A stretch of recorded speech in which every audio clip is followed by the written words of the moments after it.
Over to you, Davey.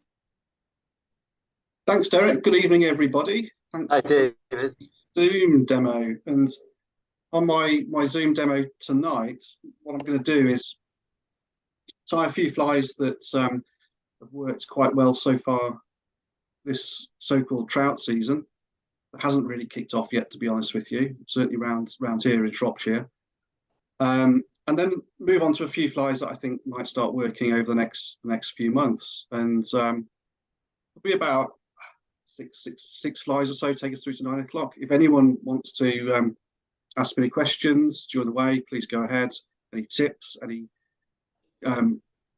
constructive criticism, I welcome all of that because I'm here to learn as well. So don't be shy in giving me some tips as well.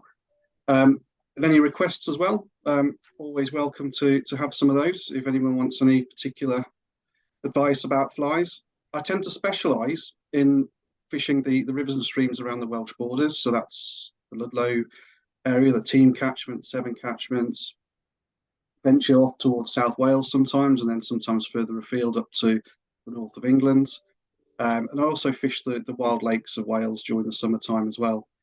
My fishing on stock still waters, I heard someone talk about Elodine earlier on, has kind of taken a real backseat in recent years. It's where I started when I was a kid.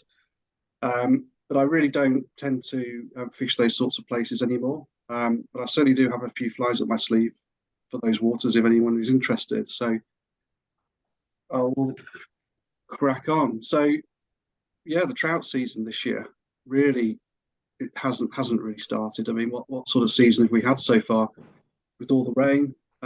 The days I've been able to get out haven't been the good days either, really, apart from last weekend. Last weekend was the first time I had a really good session on a river, and it was a fantastic session actually on one of the local streams. The trout were obviously responding to the sunshine and the drop in water level that had been steady for a couple of days, and they were hungry fish. And I caught well over 20, 30 fish in that session, which really made up for the first part of the session, including some really nice fish.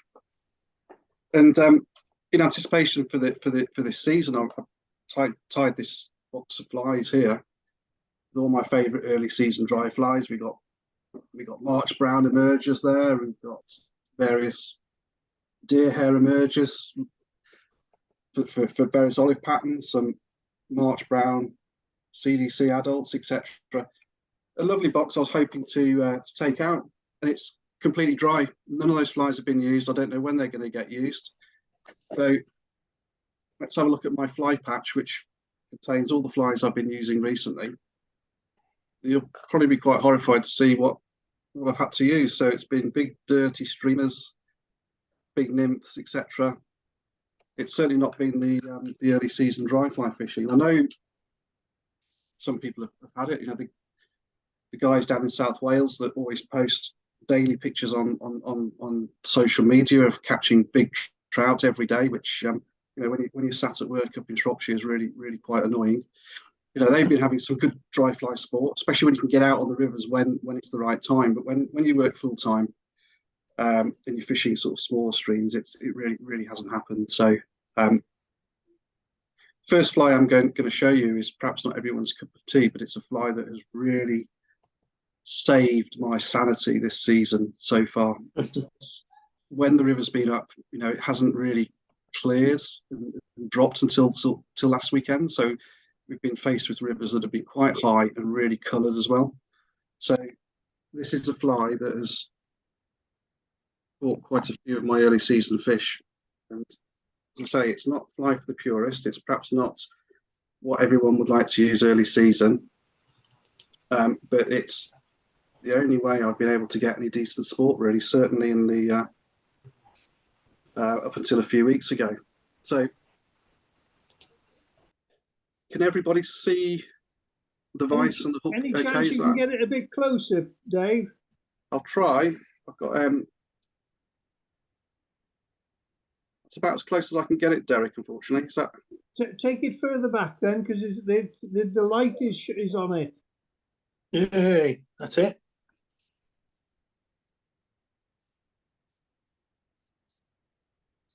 Is that any good? That's better. Okay, okay. Can it What I'll ever do is use that? I'll show the flying close up when I've finished anyway. So I've got a fairly large wide gate jig hook in the vise here, and I've got a 3.5mm slotted tungsten bead. So it's a pretty big fly, pretty heavy fly. This is black ultimate tying silk. Those who have seen my demos before will know that I use this ultimate tying silk for pretty much everything I tie. It's from Fish On Productions. It's really, really thin. It's really, really strong. And the great thing is you don't need to mess around with varnish at the end of your fly. Yeah. I've never ever had a fly fall apart. So it allows you to tie really quick, fast patterns without sort of extra worrying about varnish going everywhere. So we'll just put a layer of thread on the hook.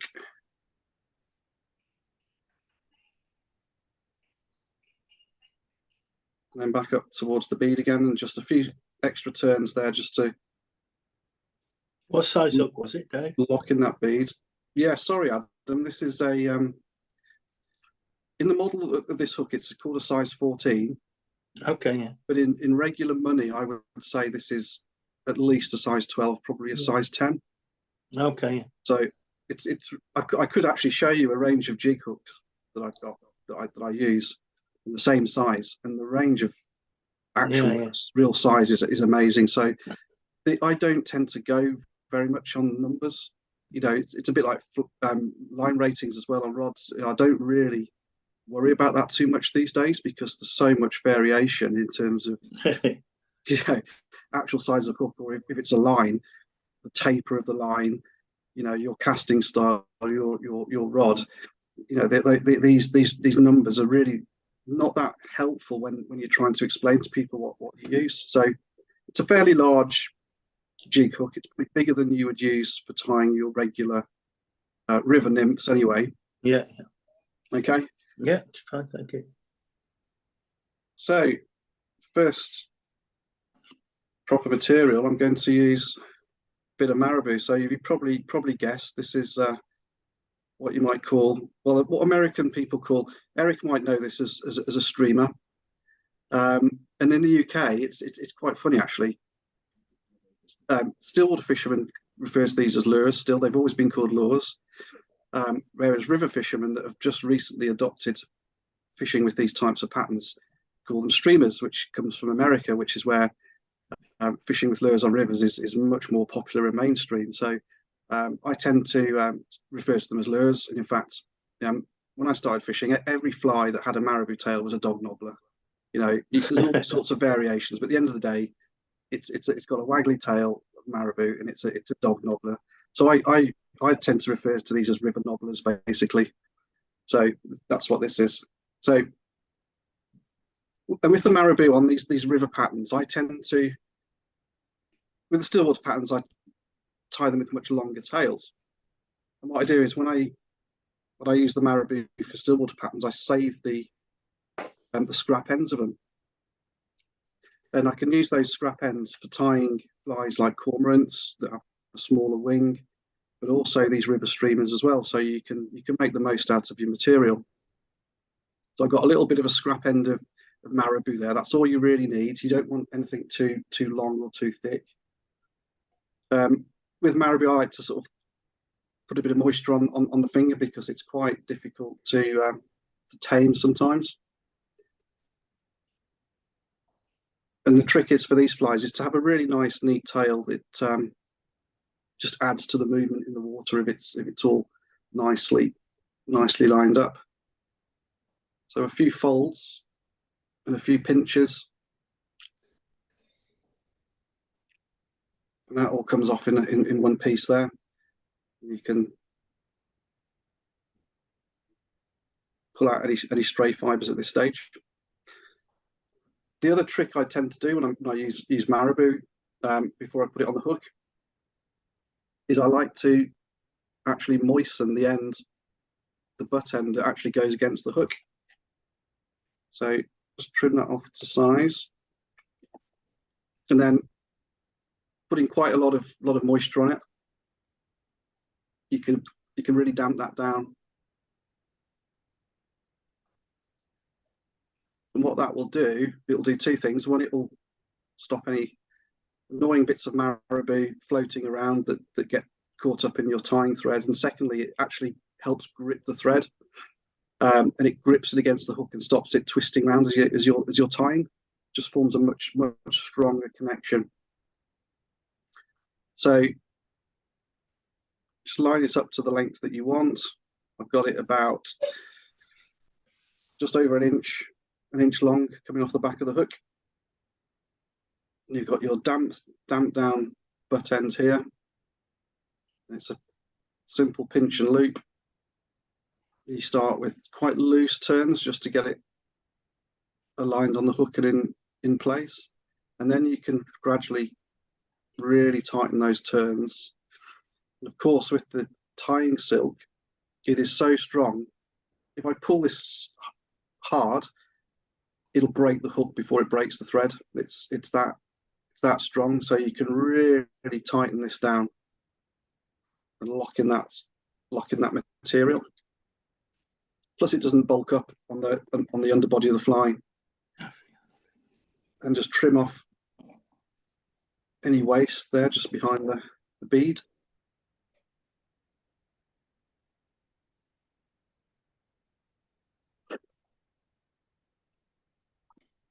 Now you can just refine the length of your tail.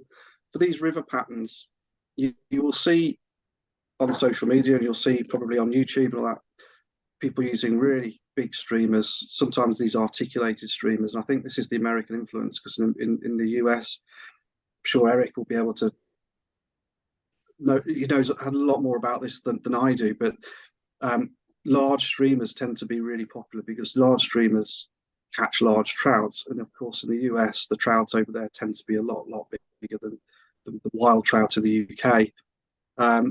So I think a lot of people do make the mistake of using massive, long or articulated streamers. And it might work in certain rivers where there's large trout, but I've found that certainly in the streams around here, they're just far too big, because the average size trout is about 10, 12 inches long, to be honest with you. There are obviously a lot bigger fish, but I don't like to use anything too big. And the tail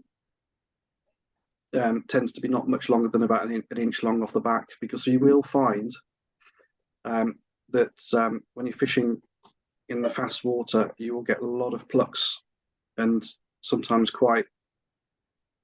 it would be quite difficult to get positive hookups if you have too long a tail. So about an inch off the back there gives you just enough movement and attraction, but it also gives a good hookup rate as well.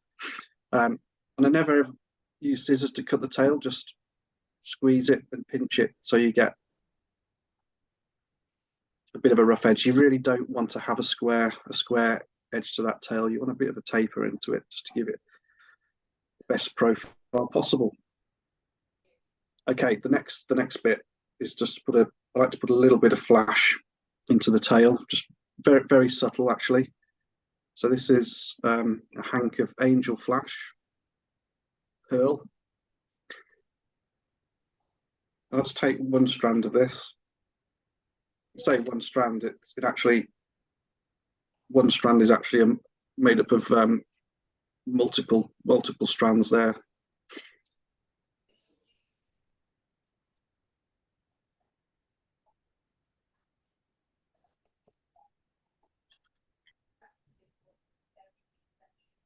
Just tie that in down towards the tail. Then when you get to the tail, I've tied the two strands in together. You can split those apart, and then just hold them in place either side of the marabou, and then just lock it down right at the tail really, really tightly. And you've got a couple of strands of pearl just there in the right place. And then just trim those off to about the same length as the marabou, maybe just a little bit shorter. You've got a couple of strands of flash there. I'm going to put a ribbon of This is a medium wire.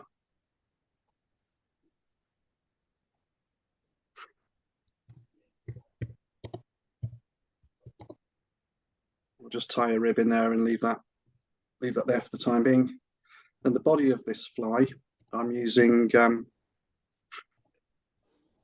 UV straggle string. Might be familiar with this stuff. It's this one's from Semper Flea. It's quite nice. It's sort of like a small micro version of Fritz, really, and it's got UV flex in it. I don't think the colour really matters, to be honest with you. This is actually an olive.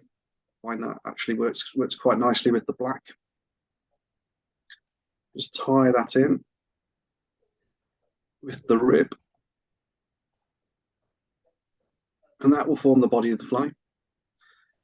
Take the thread right back to behind the bead, and then using touching turns with the straggle string, take that all the way up the body towards the eye to form the body. Just tie that off with 3 turns behind, 3 turns at front.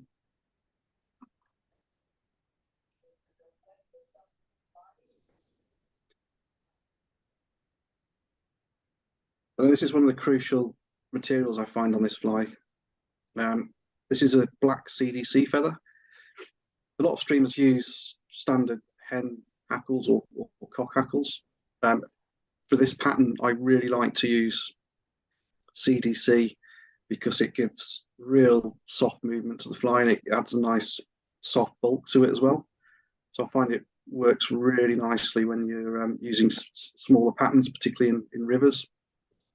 And there's a way of fishing these streamers as well, which is really effective, and that is basically fishing them as they were a nymph. So fishing them with the standard nymph setup, French leader or Spanish leader, whatever you want to use, and you just substitute the point fly for one of these streamers, but you can fish it through with a standard nymph on the dropper if you like, if you're fishing 2 flies in deeper water, or even if you're fishing it with a single fly. It's really effective to fish it dead drift, just like you would a nymph, at least first of all. And I find that the CDC hackle, actually, when you're dead drifting a fly through a run, actually gives it a lot of inherent movement. So you don't need to be casting out and stripping the fly through the water like a normal streamer. You'll get much better positive takes, much better hookups from trout, particularly the smaller standard size fish that you're getting in these streams, by not ripping it through the water, but just dead drifting it first, and just exactly as you would the nymph. If you don't get a response that way, I tend to then jig it, so cast it out and then just take it through, but just sort of lead it through the water a little bit, give it a few subtle jigs. But I very rarely throw it out and strip it back.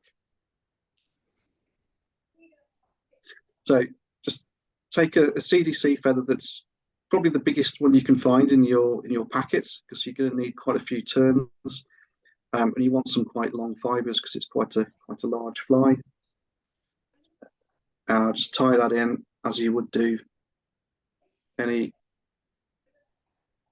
feather hackle.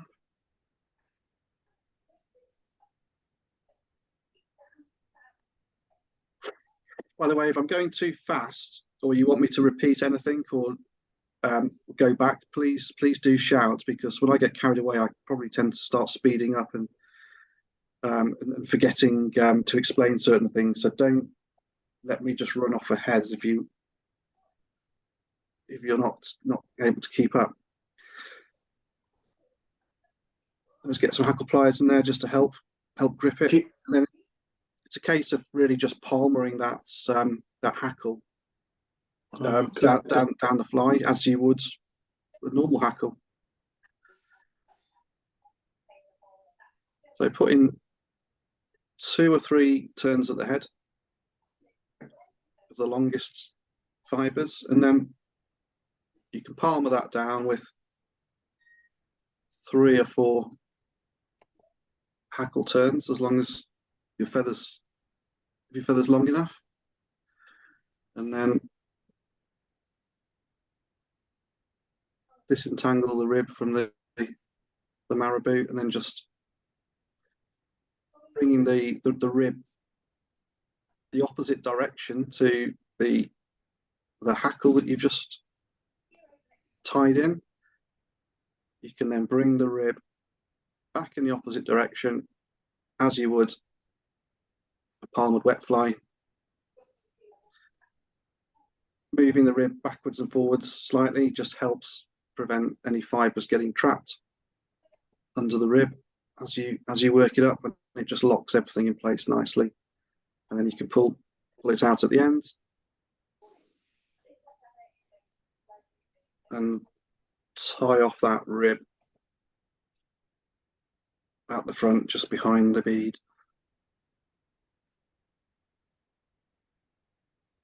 And with wire, I like to put a few strong turns in there just to keep that in place, and then twist it and it'll snap off.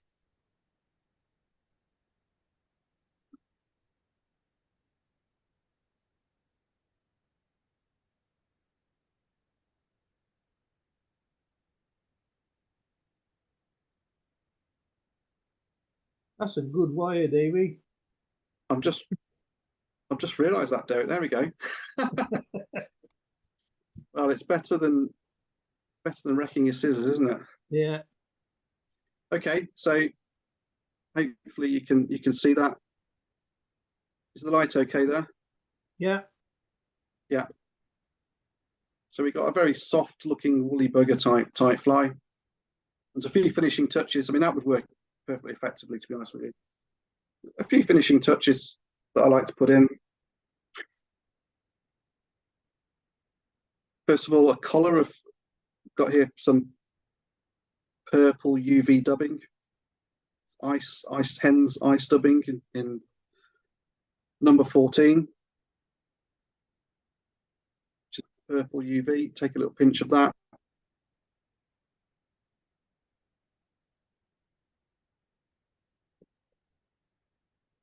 And just dub that on like a collar just behind the bead. Now I'm going to tie off the black silk now. Finished with that.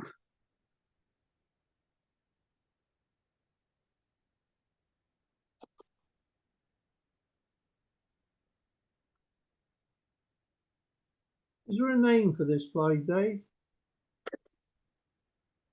I haven't got around to naming it, Derek. It's just evolved, I suppose, to what I found is the most effective version of this fly that I've come to. It's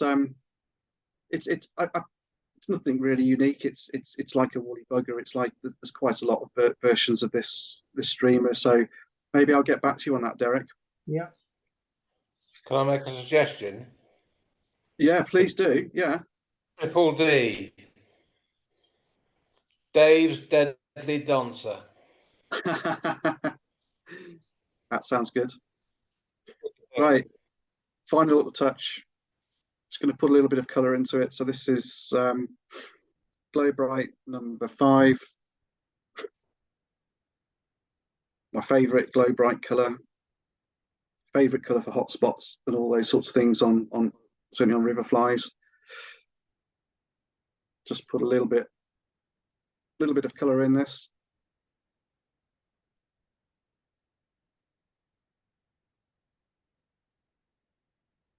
Just build up a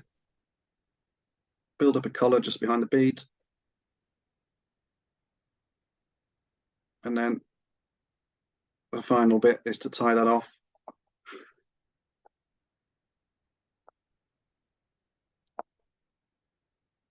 And you know, I said earlier about not liking to use varnish on my flies. Well, this is okay if you're using the silk, but if you're using any other thread that's softer, then you do need to use varnish, otherwise your fly will come apart. So finishing this off with the Glow Bright, I tend to use a little dab of varnish. So just before I pull the whip tight, just paint a little bit of varnish on the thread,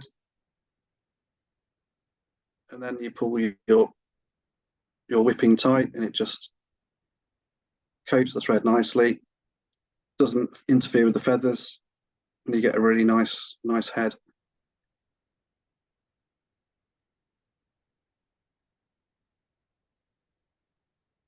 Trim that off.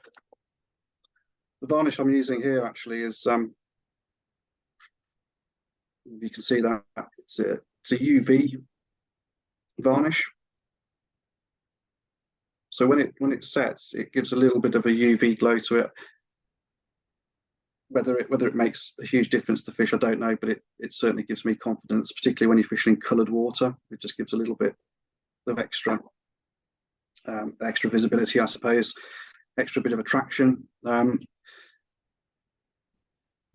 It's a really effective fly to use actually in coloured water on rivers when it's high and you really don't have a huge amount of confidence in fishing anything else. It's caught me quite a lot of fish this season, pretty much out of desperation more than anything else. It's one of those ones that's worth having in your box, and it often turns up big fish as well. Dave, what color did you say the bead was on that? The bead? Yeah, it's hard to see with the light. Is it silver? There we go. The bead is silver, Adam. Yeah. Would you fish that on the point on its own or with a team? I'd fish it on a point if I had another fly on it and another fly on the dropper, but quite often on the small rivers I'll just fish it singly. What I have been doing a bit this season is when the conditions haven't been too bad, is I've just literally been switching between nymphs and this. So when you get to a bit of river that's perhaps a bit deeper and it looks a bit more muddy or fast flowing, and you put the nymphs through a couple of times and you've had no response, I'll switch the point fly for one of these and then drop that through the run, and it has turned up fish when the nymphs have failed. But when conditions get good, like they have done just now this weekend, these go back out the way, and I find the nymphs much more effective in the clearer water. But they're the sort of fly that will save a blank and often turn up a really big fish for you as well. So it's worth having.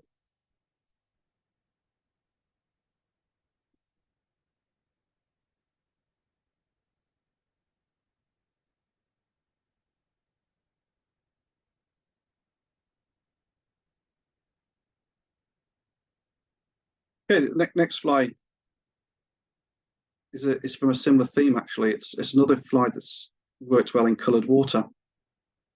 It also works well through the winter actually when you're fishing for grayling, but it's a good complement to the streamer, or if you're just if you don't need to put a streamer on, if it's not, the conditions aren't so bad, but you need something that stands out in the coloured water. This one is well worth a try. So I'm going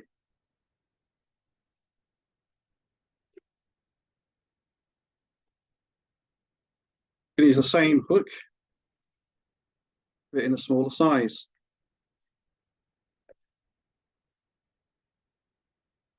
And the same bead actually in a smaller size.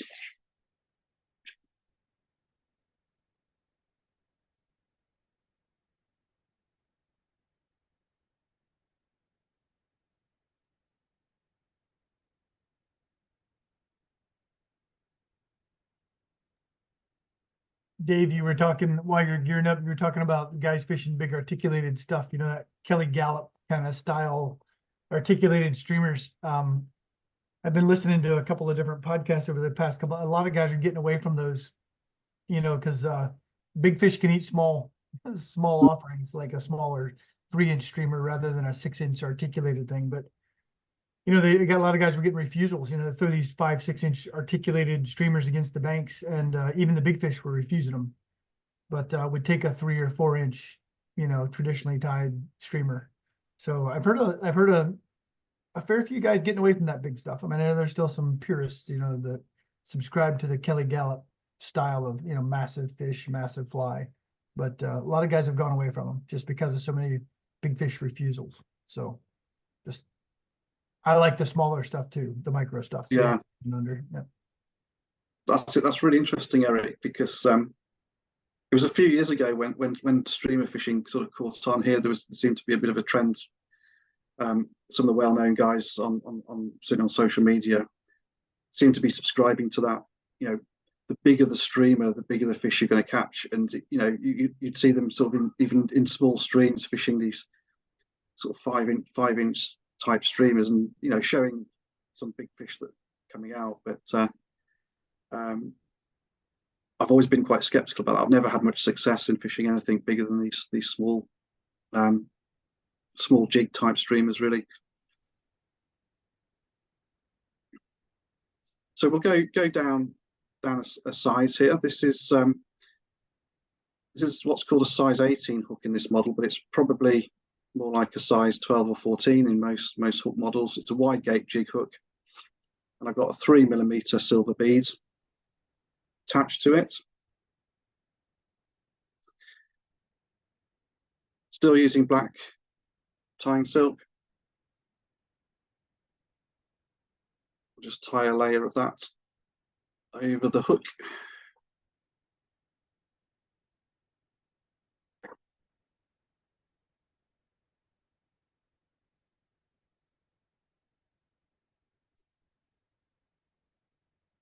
And this is going to be a variation of the good old red tag that seems to be universally effective for everything that swims with an adipose fin, not just in the UK, but worldwide. This particular version has got the red tag tail, but the rest of the fly is quite dark. It's very, very black, this fly. So combination of the red tag tail plus the very, very dark body and the silver heads seems to be really effective in coloured water, whether it's because it stands out more or whether it just has an extra trigger response for the trout. I watched a video this week by Charles Jardine as part of the Sportfish Spring Spectacular. They put a series of videos on YouTube. It's well worth a look, actually. It's a whole range of different anglers that have been guests on producing these little videos. Charles Jardine does one from the River Usk. Must have been filmed a couple of weeks ago, actually. And he said something that he says many times, actually. He probably said the same when he came and did his demo at Ludlow last year. But he swears that the killing combination for wild brown trout in the UK is black and red. He says, you know, you can have all these different types of flies, etc., but black and red will always work. It just seems to have this magnetic effect on wild trout. So, you know, this is inspired by that wisdom. So it's a glow bright number 4.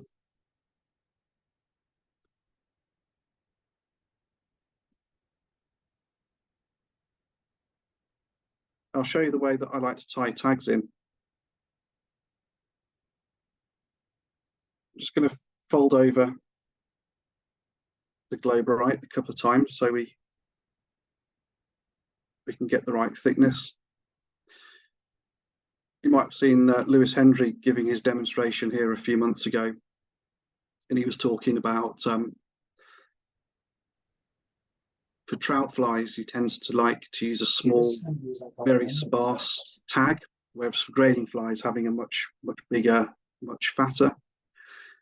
I'm not sure I totally agree with that, to be honest with you. I've caught plenty of trout in the summertime on large,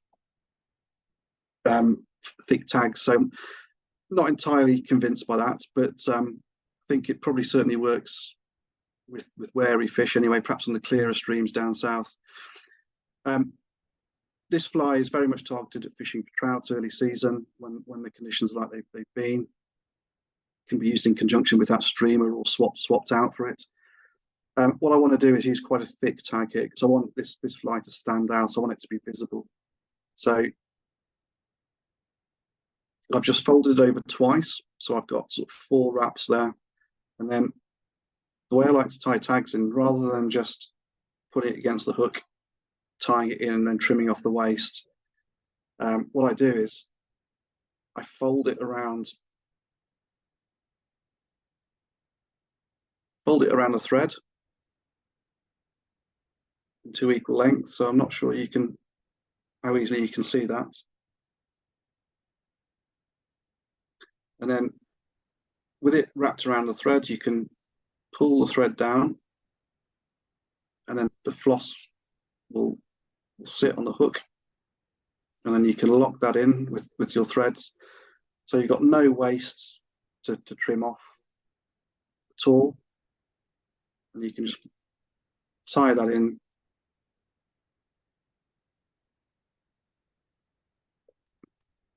Then all you need to do is just trim the tag end to suit. It's a neat way, and it saves a lot of material as well. So this fly, I'm not going to be too shy about the tag for this one. So fairly chunky tag, because I'm going to be using this. I was using this fly the last couple of weeks when the rivers were a bit dirty. So if I was going to fish it in the conditions now, I'd probably choose one that's slightly smaller version with a shorter, much thinner tag, more subtle. But this is the coloured water version.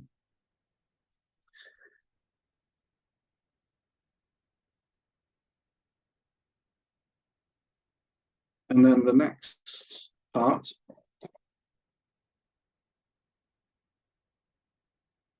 the body of this fly, I'm going to use CDC again, black CDC, just like I used on the streamer. What I'm going to do though is use this as a dubbing material. So you might see me tie a fly before called the Endolphin. Derek's tied the Endolphin several times. I think Derek's even got tying instructions and some nice images of that fly. And I think several people have tried it, and it's a really effective nymph because it has loads and loads of movement in the water combined with that tag. So I'm just going to pull off a load of this CDC and just create some dubbing.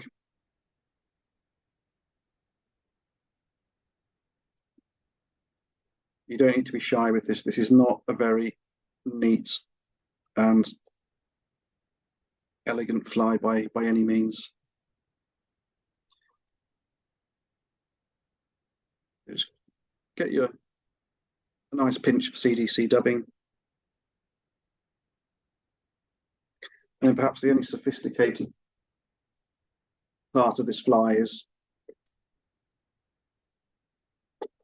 creating the dubbing loop.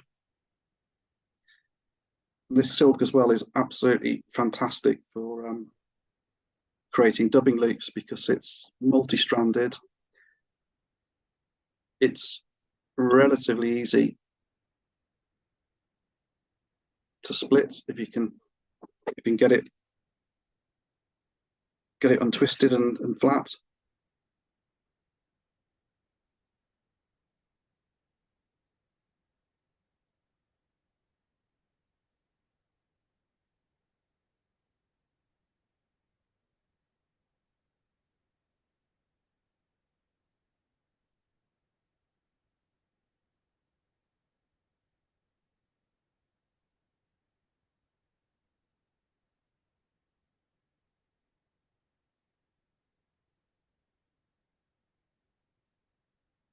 I rest it on my nail.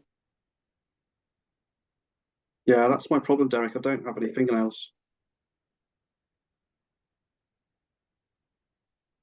You just have to find a way of flattening the thread, and then it is easy once you do that.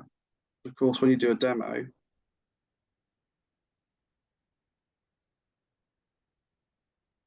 it decides to twist up on you, doesn't it? try and get that thread nice and flat. Maybe I've gone the wrong way.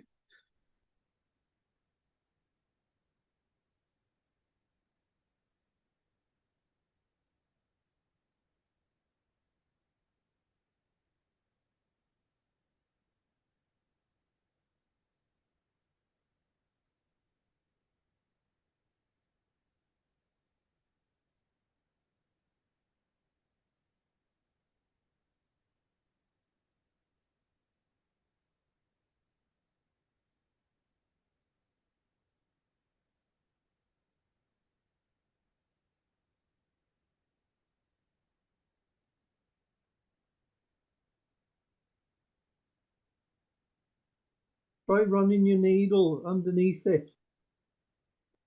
Yeah, so typical, isn't it? It doesn't normally take this long. It normally spins out quite nicely, but for some reason this is. Yeah, but when you got people watching you, the pressure's on, isn't it? Yeah, of course it is. There's me saying this is a quick and easy fly to tie. You got plenty of time.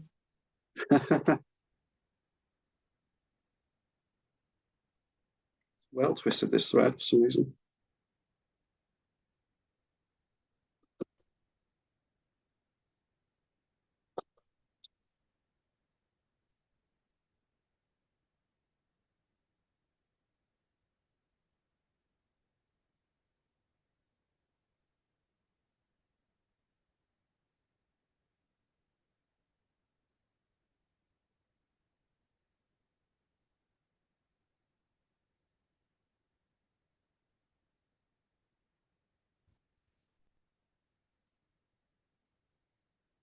I think it's because it's twisted the complete opposite direction.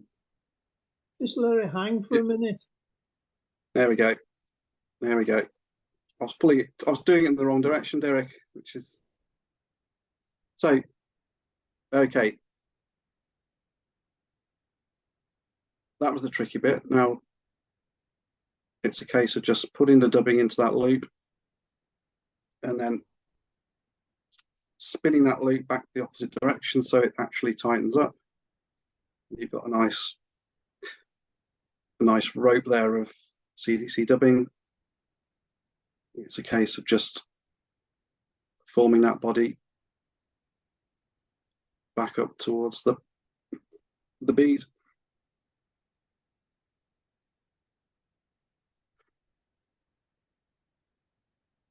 And you've got probably the most crudest looking fly there that looks like a chunk of old carpet at this stage. Don't worry about that. Don't worry about it at all.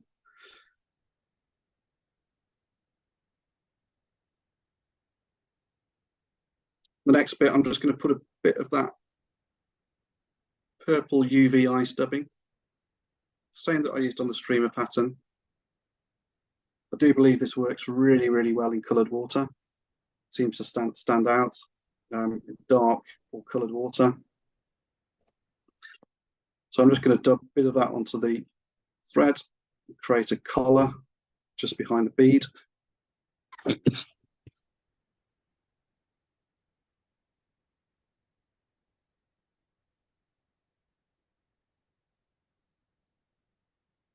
And you can then just tie that off.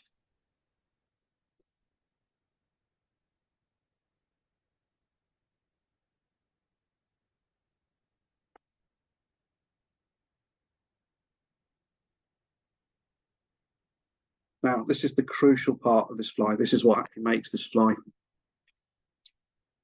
actually do its thing. So, as I say, it does look a bit like a chunk of old carpet there. So, the real key thing is to go in with your dubbing brush, brush all that out, and then you can create the profile of the body that you want, and you can tease out all those fibers. So you've got this lovely movement in the fly with the CDC dubbing, and then of course the purple UV as well.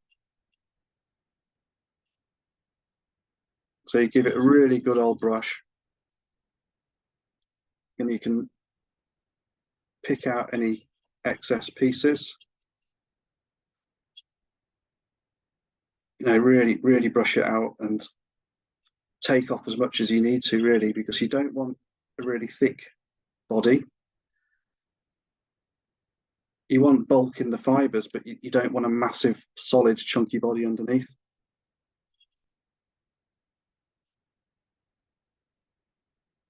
There we go.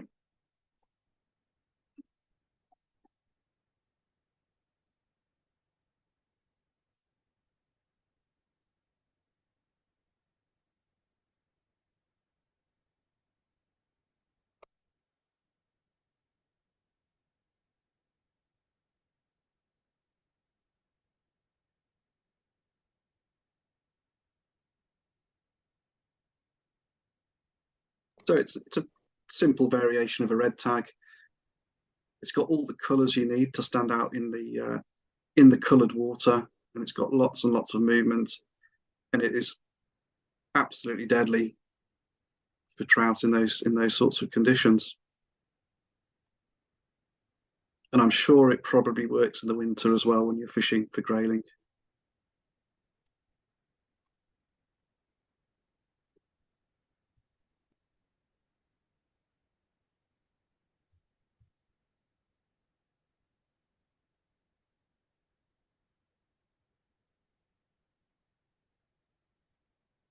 So I'm going to just stay on the theme of nymphs just for one more pattern. And this next pattern is something that works really, really well in the spring. And it works really well now the conditions on the rivers have settled down a bit.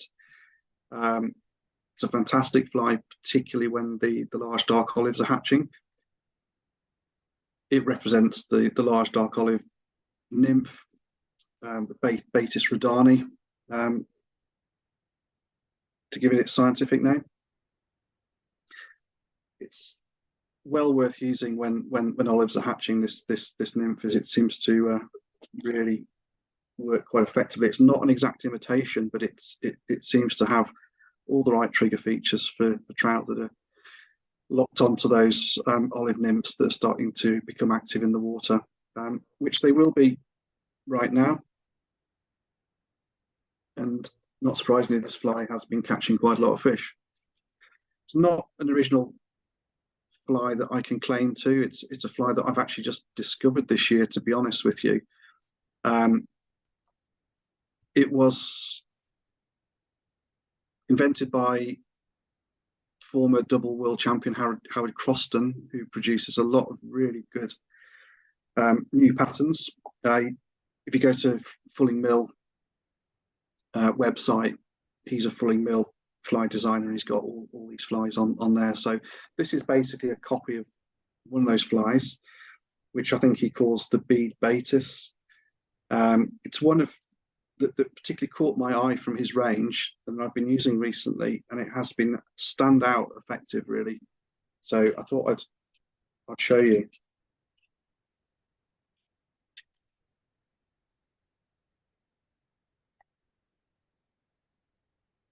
Do a few slight different things to Howard's version, and first of all with the hook,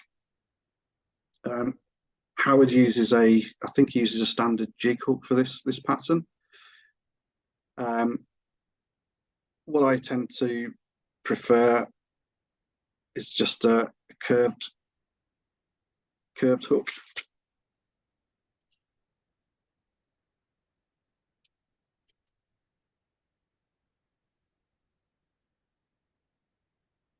Seems to be a bit of debate at the moment about hooks and their effectiveness in hooking and holding fish. Some people talk about jig hooks not being particularly great at hooking fish.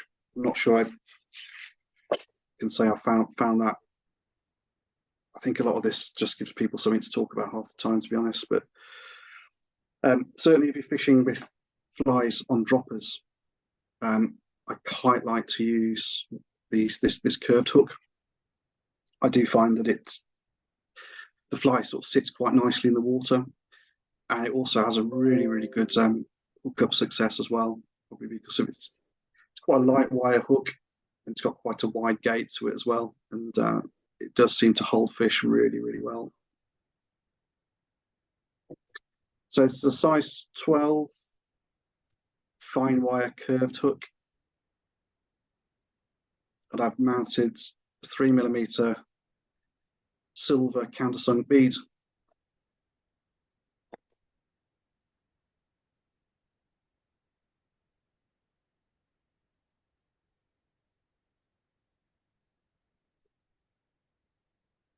Using the same thread as before, black tying silk.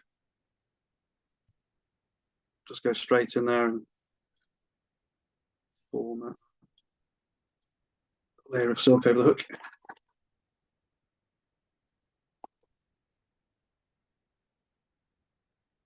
For the tails, we use cotyledon. And this is what I came across at the British Fly Fair this year. It's Ed Madrigal cotyledon, absolutely superb quality. Look at that. Cracking stuff, isn't it? It is, yeah. You can buy it online. He's got a website, and it's not really expensive, but the quality is absolutely amazing. I just broke into my pack yesterday, Dave, tying some. Did you? Yeah, the exact color and everything. Yeah, I was tying Brit's. I was tying Brit's a version of Brit's film critic emerger for March Browns. Yeah. Yeah. I think you were with me, Eric, when we bought this, weren't you? Yeah, it might have been. I know Yeah. my daughter was lucky. He gave Olivia a packet of it. I bought one and he gave her one, so it made my price a little bit better. I know there was a race to catch. He also does those snowshoe hair feeds, really good quality. And there was a rush to get the last natural one. And I don't know if it was you, Eric, or someone else tipped me off that there was one left. So I raced over there and I just about grabbed it while someone else was just behind me. Yes. 'Cause I bought one from Steve Hankin in the US, a Vermont, Yeah. wild shot Vermont snowshoe hare. I've been tying with it the last few days. It's absolutely brilliant in the natural. I cannot. It is. Water. I mean, you think you've been using good stuff before, and then you use his materials, and they're just a different level of quality, really. Absolutely, yeah, absolutely. So just pull a few fibers off. You don't really need more than sort of 5 or 6, really, just to give that impression of a tail.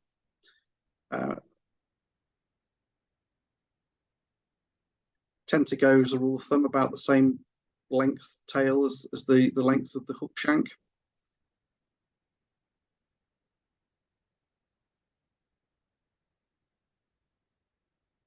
On some of these river nymph patterns, don't be, particularly the ones that imitate the olives, don't be too shy about making the tails a little bit longer, because the natural olive nymphs, if you see them, they've got quite long tails and they're very mobile creatures as well. So having that little bit of extra length perhaps just enhances that trigger feature a little bit.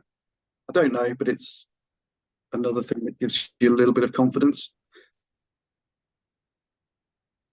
So tie the tails in just slightly, not too far around the bend of this curved hook, actually.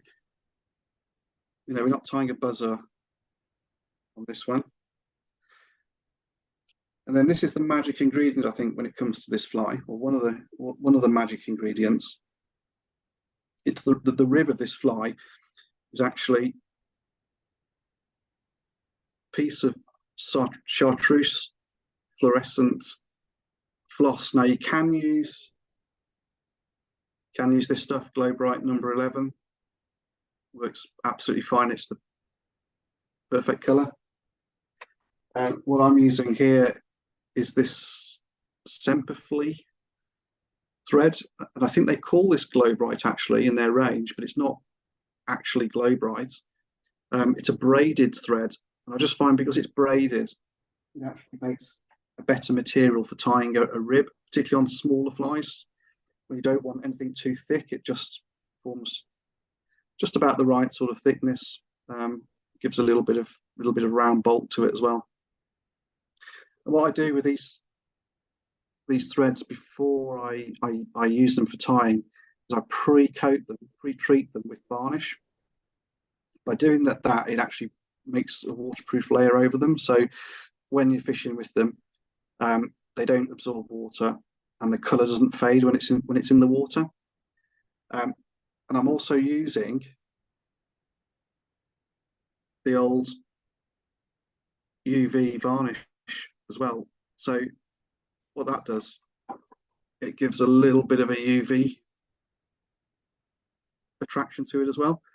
Again, I don't know whether it makes a huge difference to the fish, but it does show up in the water, and it probably just gives it a little bit of extra illumination in the water.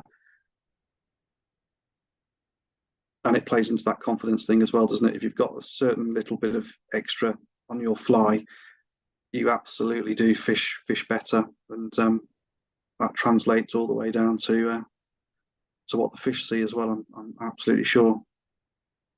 So we tie that rib in.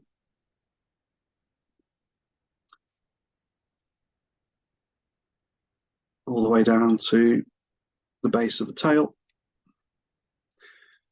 And then the main body of this fly is a magic ingredient, the good old pheasant tail, natural pheasant tail.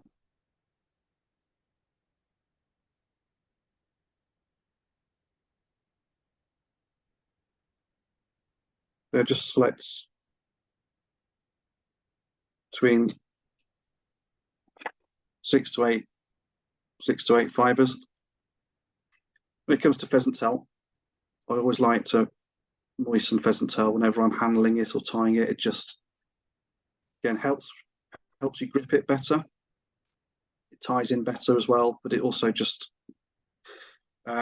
reduces it makes it less brittle, basically, so it's less prone to having fibers snap on you as you're tying with it, which is really annoying when that happens. So again, just make sure all those threads are nice and moist, all those fibers, should I say, are nice and moist. And then classic pheasant tail style, touching turns all the way back towards the bead at the front of the hook.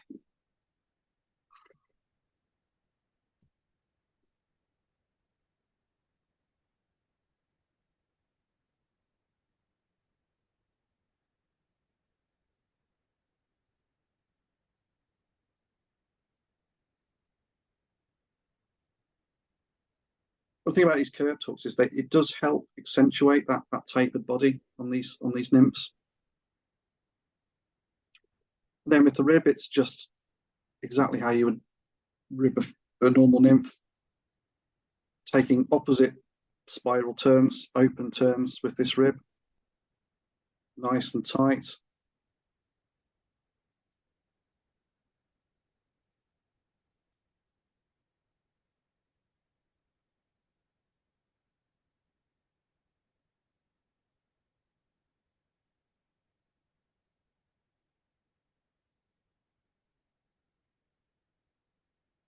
Tie that off.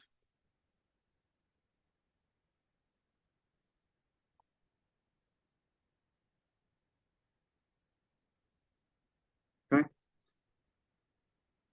It looks like a very stripy looking nymph there. I think is one of the key attractions of this fly. Okay, another trigger point.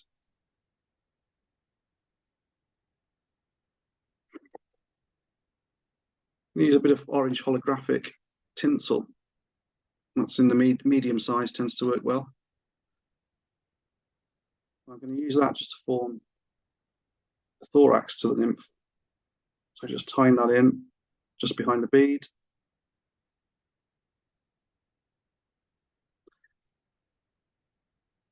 And I'm just going to make overlapping turns of the holographic tinsel there to create a thorax region. You can use the tinsel to sort of build up a bit of a rounded thorax, just like the natural nymph.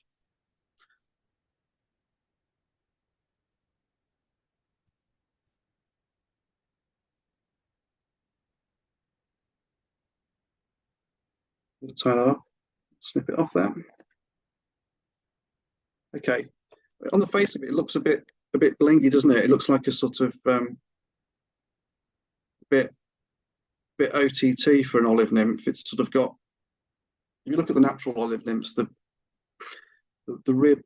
ribbed segmented body is actually quite pronounced, so you can understand why we're exaggerating that ribbed feature using the fluorescent green thread, and then the holographic tints at the front. You think, well, that's a little bit over the top, really. You don't need to sort of go that far. But when I put the next bit in, hopefully it will all come together. So I'm going to finish it off with a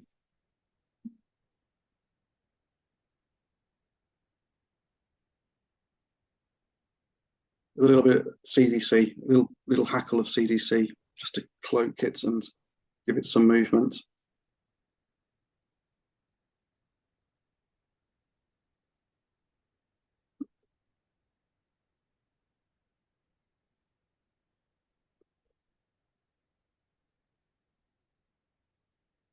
As I always say, with your CDC feathers, always save the waste bit. That goes into it. So I keep my CDC feathers in this curry takeaway pot. It's the best way to store them and the best way to get hold of them. And then the waste bits go into another old curry takeaway pot, and I just keep them there. And then you can use them for making dubbing or certain terrestrial dry flies. You know, you can use the stub ends of the CDC. You don't need to use those fine plume tips for quite a few flies. So you can get a lot more out of the material. I'll just tie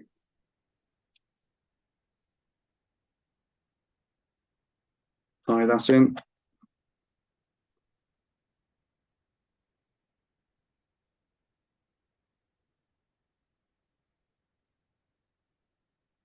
Just needs maybe 1.5 turns to create that.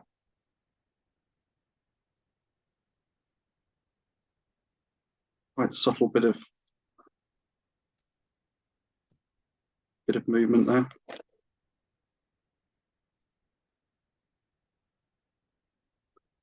It's simply a case of just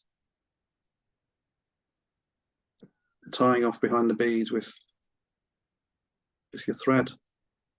What I like to do with this pattern is just build up quite a bit of black thread just behind the bead.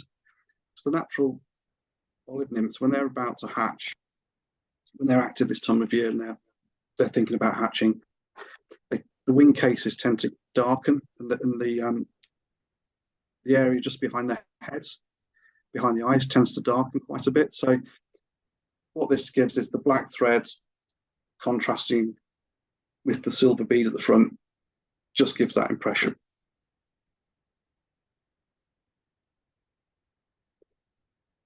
I'm just going to tie that off now with your whip finish or whichever method you like.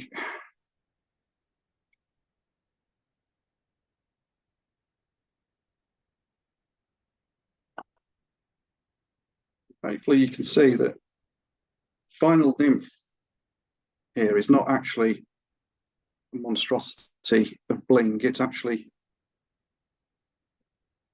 turns out a little bit more subtle than that, than it looks like it is when you're actually tying it. So you've got that really prominent rib. You've got the pheasant tail underbody, which is absolutely deadly and perfect colour for those olive nymphs at the bottom of the rivers. Then you've got that little bit of holographic flash at the front, and then it's all cloaked with the natural CDC, which gives that movement. So I was very skeptical when I saw this at first. I thought it's a bit, it's a bit of a flashy type of olive nymph, but I have to say, I've been completely won over by this pattern this year. It's caught quite a lot of good fish for me over the last few weeks, and the fish definitely, when the olives are hatching, the fish are just taking the nymphs, they absolutely pounce on this. So it's well worth using this time of year. Can you see that? See that? Okay, is that? Yeah.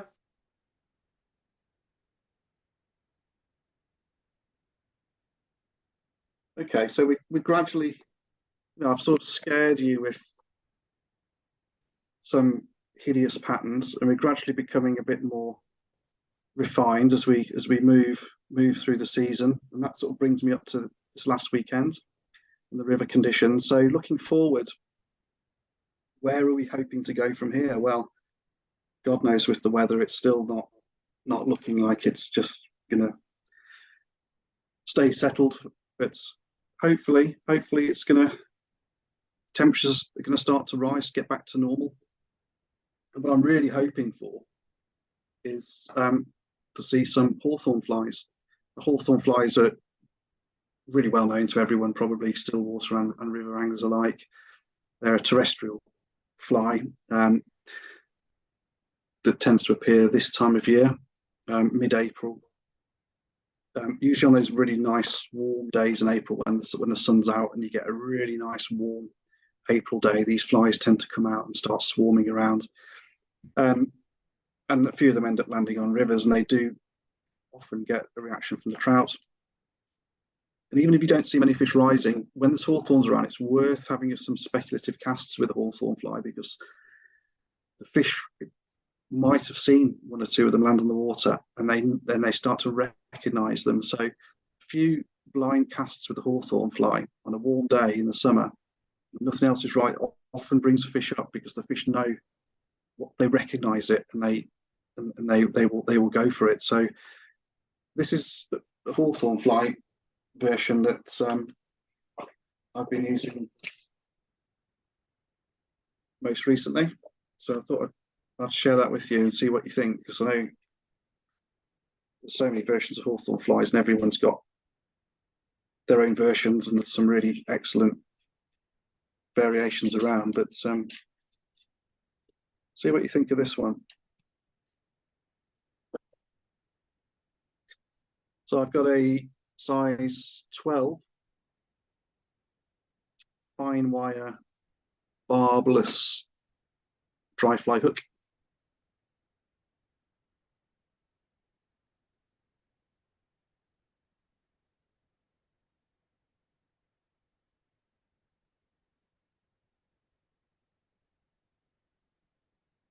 Actually, by the way, has anyone seen any hawthorn flies this year, or had any success in catching on hawthorn flies so far?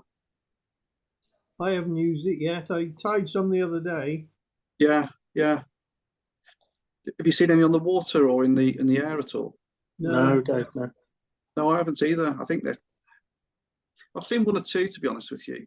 It's still bloody cold. It's awful, isn't it? It's just, it is, isn't it? Even when it's sunny, it's just cold. I think Yeah. I think I saw one or two when I was out on Sunday, and it did get a little bit warmer around lunchtime, and I was sat there hoping for a decent hatch and a decent rise. There were a few olives started to appear in the water, and I'm sure I saw one or two hawthorns just flying around, but nothing to get the fish interested. So I was straight back on the nymphs, and still caught fish and nymphs. They're obviously feeding on the natural nymphs that were becoming active in the water, but maybe it was the cold air and that wind just really stopped the flies from actually hatching. So hopefully we've got all that in front of us. Right, where am I?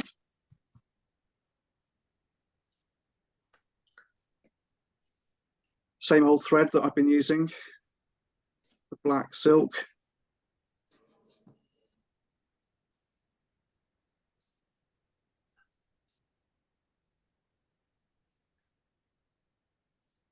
A layer of black silk on the hook there.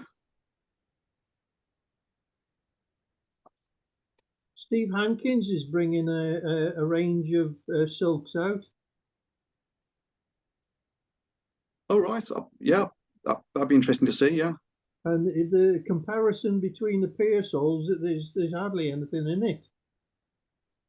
And they're going to be on standard bobbins like that, not the little tiny things. Yeah, yeah.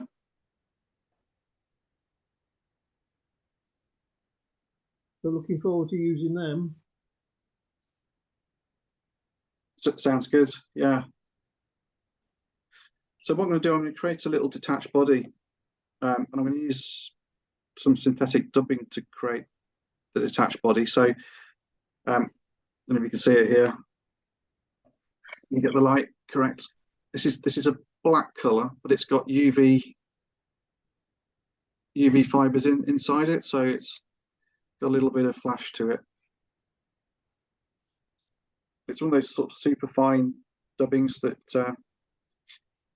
we use for dry flies. This is my box of dry fly dubbings. They're all super fine variety. Some have a bit of UV in it, and some are just completely natural. So what I'm going to do here to create this little detached body, people have seen this on some other patterns that I've tied for the club, like the semi-detached caddis that I know Derek has shown as well on the website. So I'll just pull off a piece of the dubbing there and just stretch it out, so it's a bit of a sausage shape. And then by twisting your fingers and your thumbs in opposite directions, you can actually create a twist in it. And you want quite a tight twist like that. And then once you've got your twist, you've got, with the gap between your finger and thumb, if you release the tension, what happens is that rope then starts twisting up on itself. Can you see that? Yeah. Yeah. So it twists up on itself. And then what you get is you get a nice twisted rope, which when you tie it in place, it doesn't come apart because it retains the tension. And it's just the right profile for the back end of a hawthorn fly. So if you've seen the natural hawthorn flies, they've got quite a fairly thick abdomen, but it's quite a straight, pointy type job. So this detached body just gives that nice profile, which is probably a really good trigger point when it's on the water for the fish. So what I'm going to do, I'm going to tie that detached body in. So it's not completely attached. I'm going to tie it in so it's about halfway down the hook.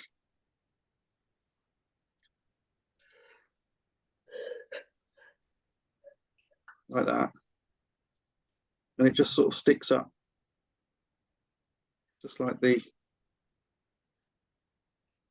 natural fly. Okay.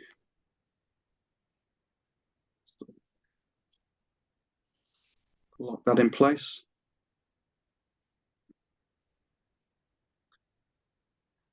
And then for the rest of the body, I'm going to use, you can use black seal's fur if you like, works perfectly well, or you can use a synthetic dubbing, which is what I'm going to use, because the natural hawthorn flies are quite shiny. They've got quite an iridescent sheen to their body, so this just mimics that.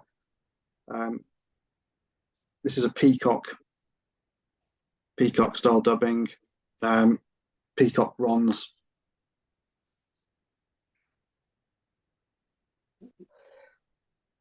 Very popular dubbing material. You can get it from hens. I can't remember the actual number of it now. I think there's the green version is 46. This is the other one, the bronze one.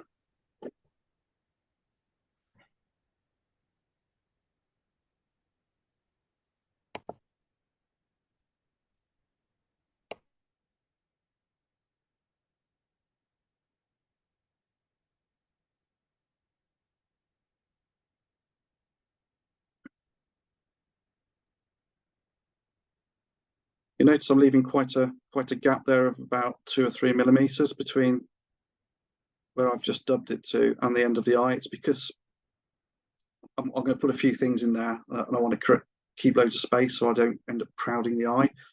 Plus, the natural hawthorn fly is quite a prominent head with big eyes, so I want to create a nice rounded head to this fly, so it just gives me loads of space to be able to do that. Okay, the next bit is completely optional, and to be honest with you, when I'm tying for myself, I probably wouldn't bother with this because I don't really think it makes a huge difference when you're fishing the fly, but when you're tying the fly, it is nice to do this because the natural hawthorn fly has quite prominent trailing legs out the back of it. So when you see them flying around, you'll see they've got these two quite long and thick trailing legs hanging out the back. So I'm using peacock herl. I've just knotted some peacock herl, and I'm going to tie that in and use that as the legs. You can use crow fibers or black pheasant tail if you like. Peacock herl's a little bit thicker. It probably doesn't last as long, and after a fish or two, it probably will break off because it's very brittle. Doesn't bother me, but when I'm tying these flies, it's nice to add those to it. So what I'll do is I'll put one in either side. And as I say, the legs do extend quite long out the back of these hawthorn flies. So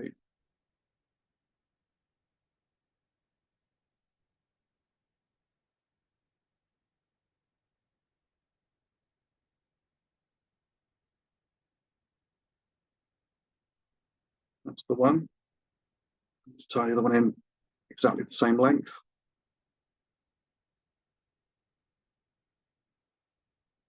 Pinch and loop. Lock it into the right position. You don't need to worry too much if the legs are not in exactly the right place here, because we're still going to have time to reposition them, and they've still got time to move around a bit with the other materials that we're going to put in. So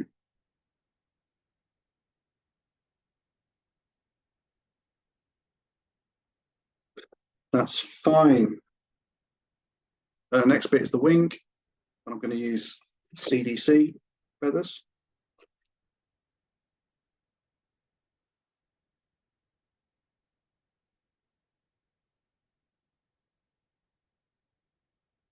Two or three feathers is about right for this fly. You can use 3. I'm going to use 2. And I've got some quite fluffy CDC feathers here, so I think the two will be sufficient. They're lined up nicely there.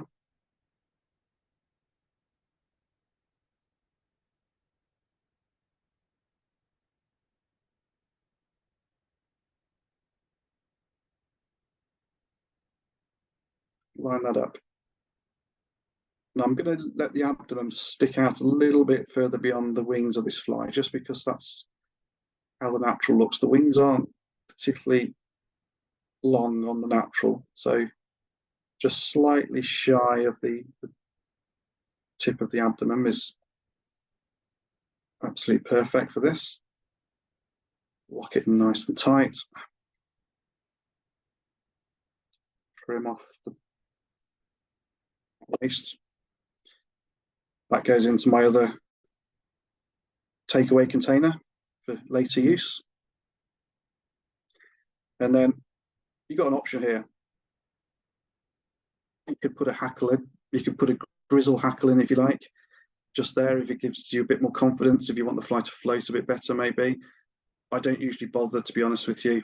Don't think it makes much difference. And I like flies that I can tie really quick and easy without extra fuss. So I'm not going to put a hackle in, but you certainly can put a hackle in if you like. So I'm just dubbing on a bit more of that bronze peacock. That bronze peacock dubbing, and I'm just going to now create the rounded head and just try and suggests the quite prominent eyes that this fly has.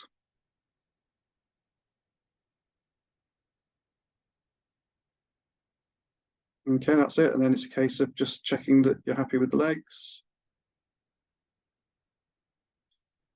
tying it off.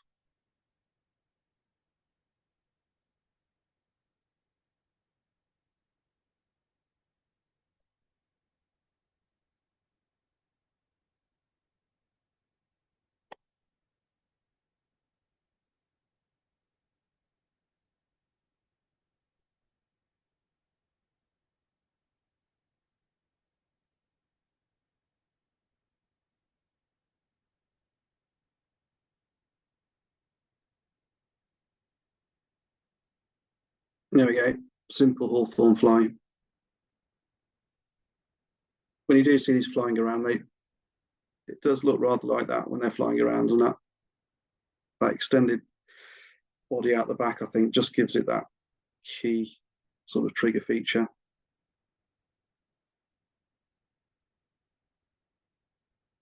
Well worth using on still waters as well, this fly.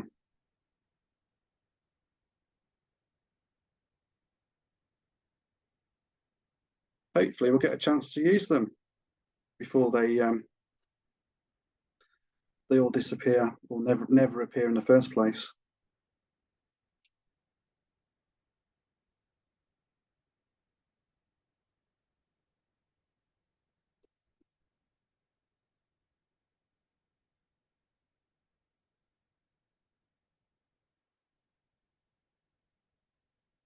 As things start to warm up as well, another method is quite handy on rivers when the fish become a bit more active, when they're taking nymphs under the water, but they're also starting to look up and they will start rising and taking stuff off the top. The duo method, which is fishing a dry fly and a nymph together on the same cast, can be really effective. My own opinion of many years fishing this method is that it's a very attractive method for people that's perhaps just starting out on river fishing, because it's very visual. You can present your nymph, but you've got this dry fly which you can watch, a bit like a float when you're coarse fishing, and it gives really sort of quite nice visual indication, which is really attractive. But the real strength of this method is not using the dry fly as an indicator; it's actually fishing the dry fly as a catching fly. If you're just relying on the dry fly as an indicator, it is far less effective than the methods of presenting your nymph for a whole variety of reasons, mostly around the fact that you're fishing your nymph under the water much too quick, because the surface of the water is much quicker, so it's pulling a dry fly, and your nymph is always going to be dragging faster than the speed of the current at the bottom, which can catch fish, particularly when the fish are really active. But when it's cold like this, you'll catch one or two fish, but you certainly won't get as many bites as you will. But the duo is really effective when the fish are feeding off the top and picking nymphs up as well, so it gives you the best of both worlds. It's a good compromise method.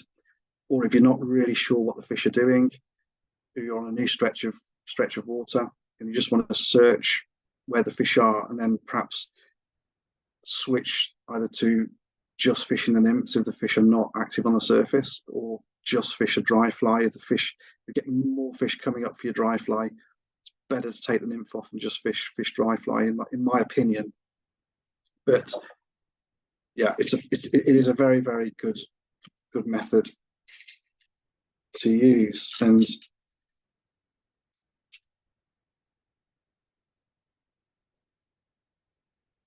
you'll see some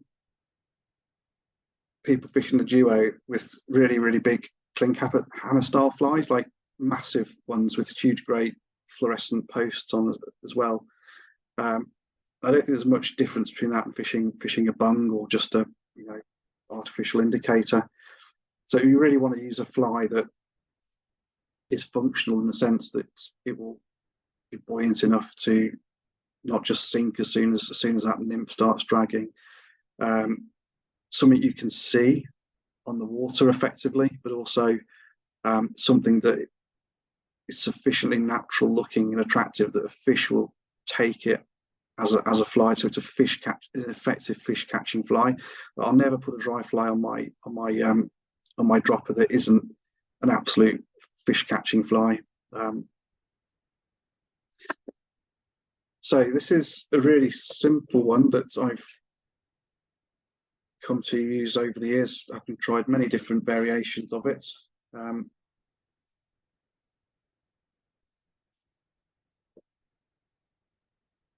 So I've got a curved hook in the vise. It's a fine wire curved hook. This one is a size 12. That's about on the big size, really. So this one is sort of ideal for fishing sort of bigger water, really sort of kind of fast flowing runs and things like that. But I will fish this down to a size 16 as well.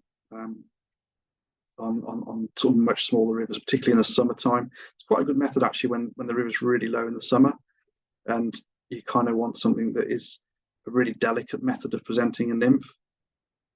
That's one of the times it's really effective if you want to just, you're fishing really short pocket water where the river's really low, and you might have a very short bit of deeper water where the fish are sat. You can put your duo in there, and straight away that dry fly is going to indicate if you get a fish. So it's well worth using in those conditions. So I've got orange coloured silk for this one. And then the first thing I want to do is tie in the coloured post. Now you can use any colour you like, really. What I've found is that I want a fly really that is going to fish well under different light conditions, because when you're fishing on these rivers, you're going to be fishing through all sorts of different types of tree cover, light conditions, as well as the river, particularly on the sort of quite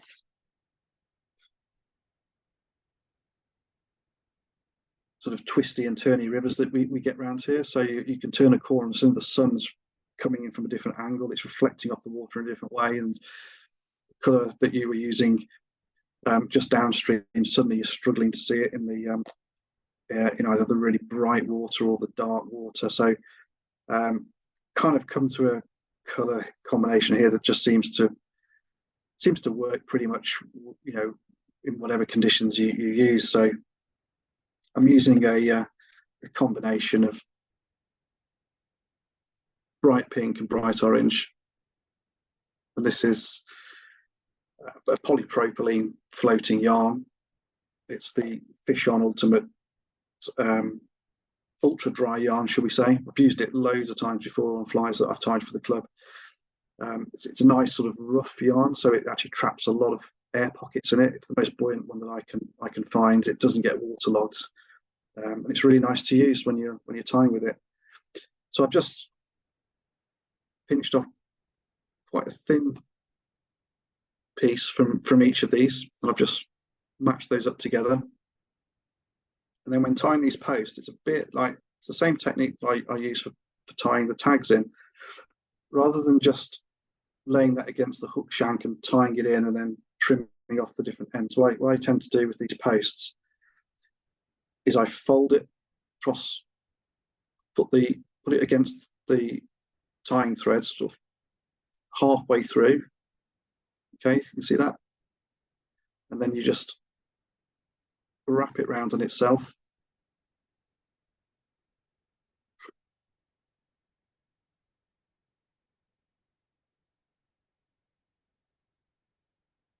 And then you can just bring that down onto the hook where you want it.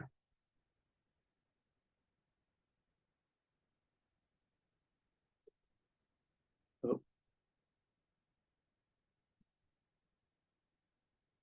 I'll try that one again when I'm trying to demonstrate, as I often get into a bit of trouble. So we just fold that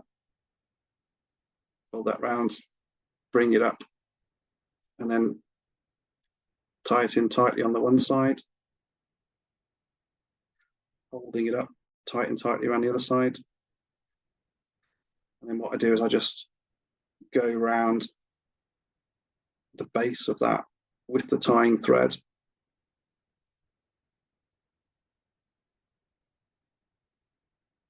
And it just creates a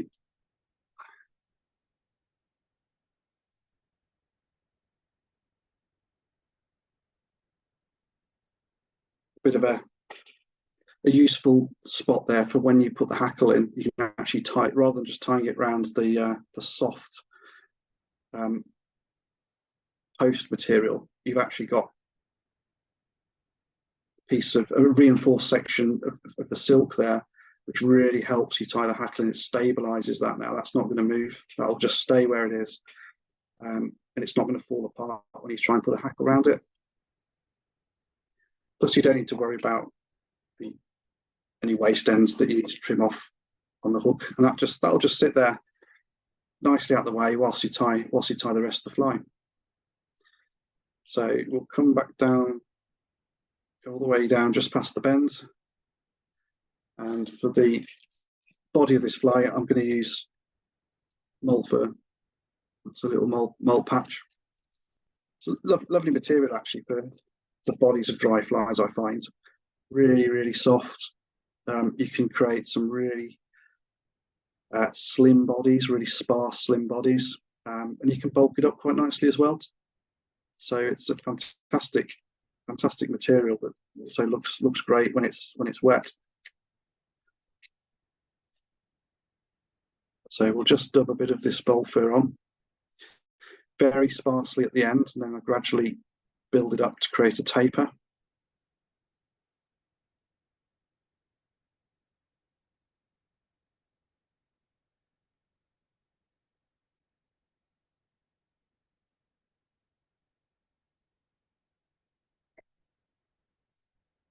The reason I'm using orange threads here is that I find that by dubbing the mole fur on quite sparsely, it means the orange just shines through it slightly, and it just gives a nice, subtle, quite natural looking colour actually when that orange just comes through the mole. Then we'll just form the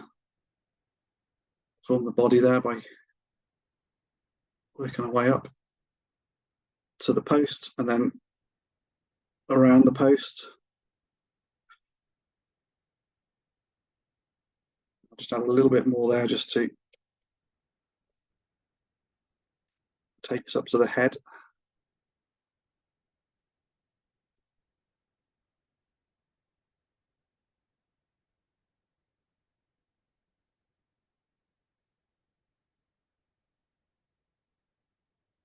Okay, looks a bit like a clink hammer, that's what everyone's saying. It's that style of fly, it completely is, but it's I suppose a little bit subtler, and it's a simpler fly to tie really.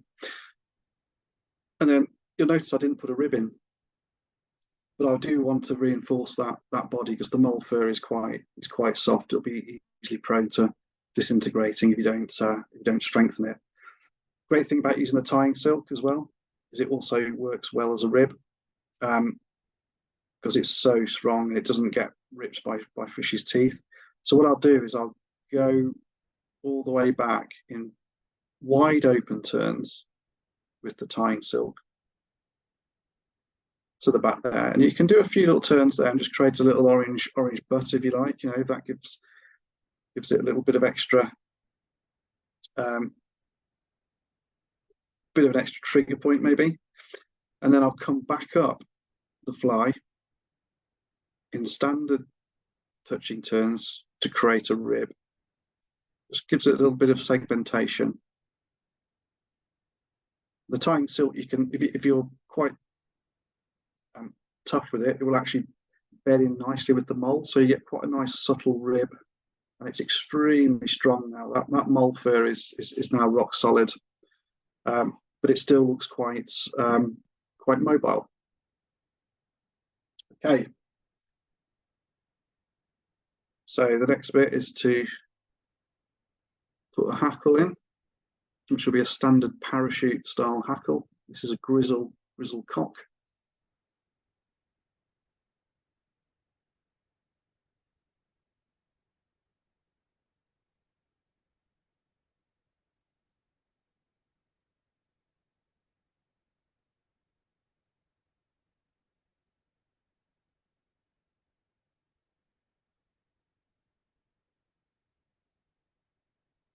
What I tend to do when I tie these style flies, or indeed when I'm tying traditional clink hammers as well, I quite like to put the hackle in upside down. So rather than going in with it that way, tie it in upside down. And it just helps the fly float in that surface film a little bit better. I don't know if anyone else has found this works or makes any difference, but I think it does, to be honest with you. So keeping that hackle upside down, taking advantage of that reinforced winds of silk that you've put around it, you've got quite a stable post now, so you can actually manipulate the hackle now with your hands. You don't need to worry about this post, so you can actually really concentrate on getting that hackle right. And what I'm doing is I'm actually making each successive turn underneath the previous one, so you can pull the posts back and forth. So when you come on the front, pull the post backwards, and it just lifts that hackle up. It means you can tuck that turn underneath the last one, and do the same coming the other way as well. That's a good way of being able to get those really nice, neat, successive hackle turns on your parachute fly.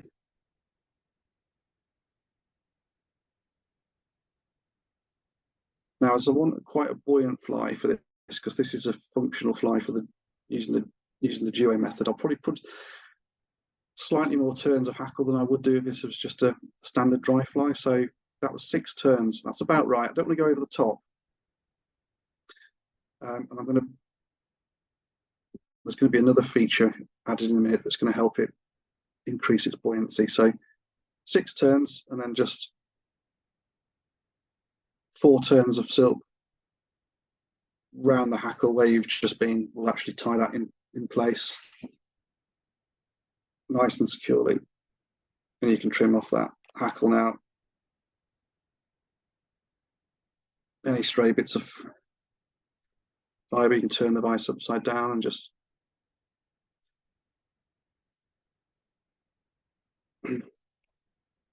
okay. You could use that. That could be your fly. That would work absolutely fine. That's how I used to do it. That's how most people do it. The next bit I find has really added a lot of extra buoyancy to the fly. So when you're fishing that really rough water, you've got a nymph on the end, and then it's that point where the fly just, a wave goes over the top of it, the nymph's dragging it, and it just keeps sinking, and it gets really annoying, particularly if you just can't get that fly to stay on the surface. You can't tell if it's a fish or not, and it just starts to get really frustrating. This is what solve the problem and relieve that frustration.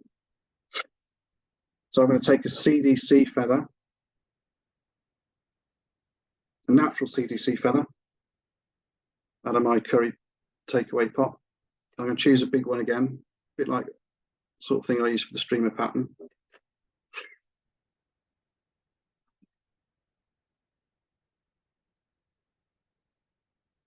Pull all those fibres back so they're all sticking out. And then I'm going to use a Petty John tool or a bulldog clip.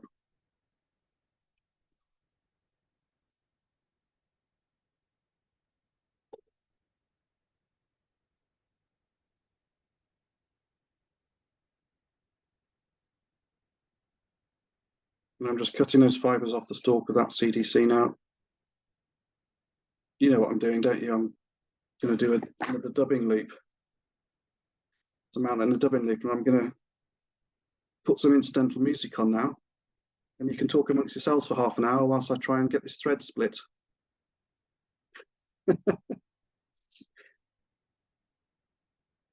Oh, this looks a bit better. This is how it should be. It'll split first time, you watch. It does. It does this every time, Derek. Every single time. Okay, split the thread here between finger and thumb. Then I'm going to introduce the tool to it.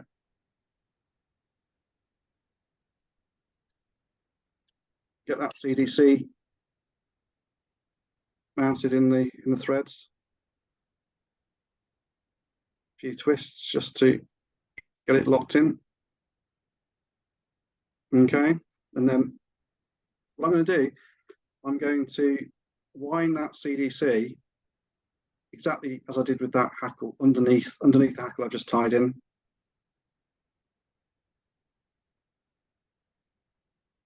Okay, so just keep winding.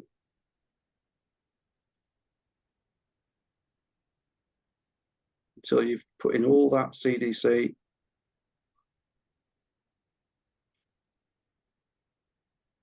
There we go. And then that's it pretty much. Just form the head and fly up at the head.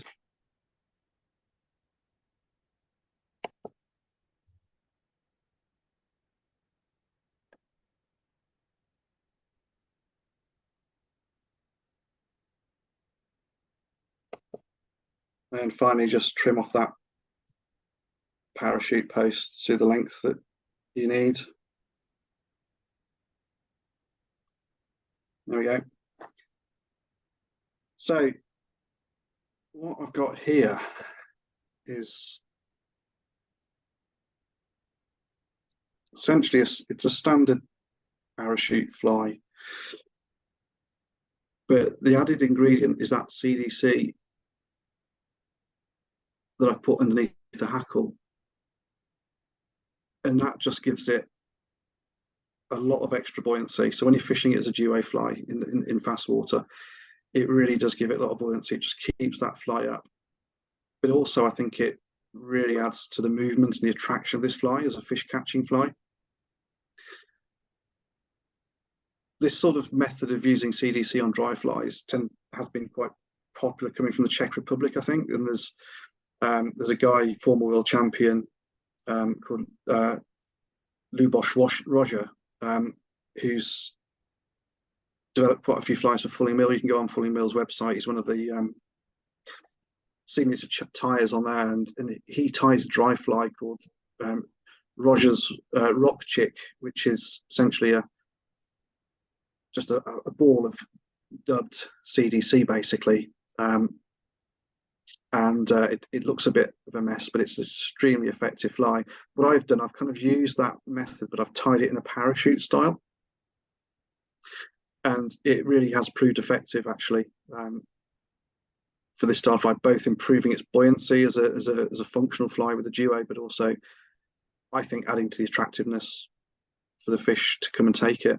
Gives a lot of movement on the surface, a really nice footprint. It's not bulky, but it gives a really nice mobile footprint on the surface of the water. So I thought I'd share that with you. It's not one that I share too often, actually, with folks.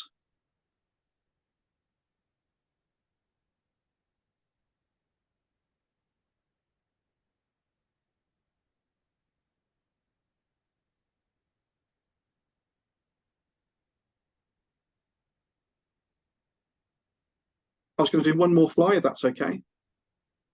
Yep. Now we've got into the dry fly zone. What I'll do is I'll finish off with the dry fly here. That is one that really helps us look forward to those warm summer evenings that aren't going to be too far away, actually.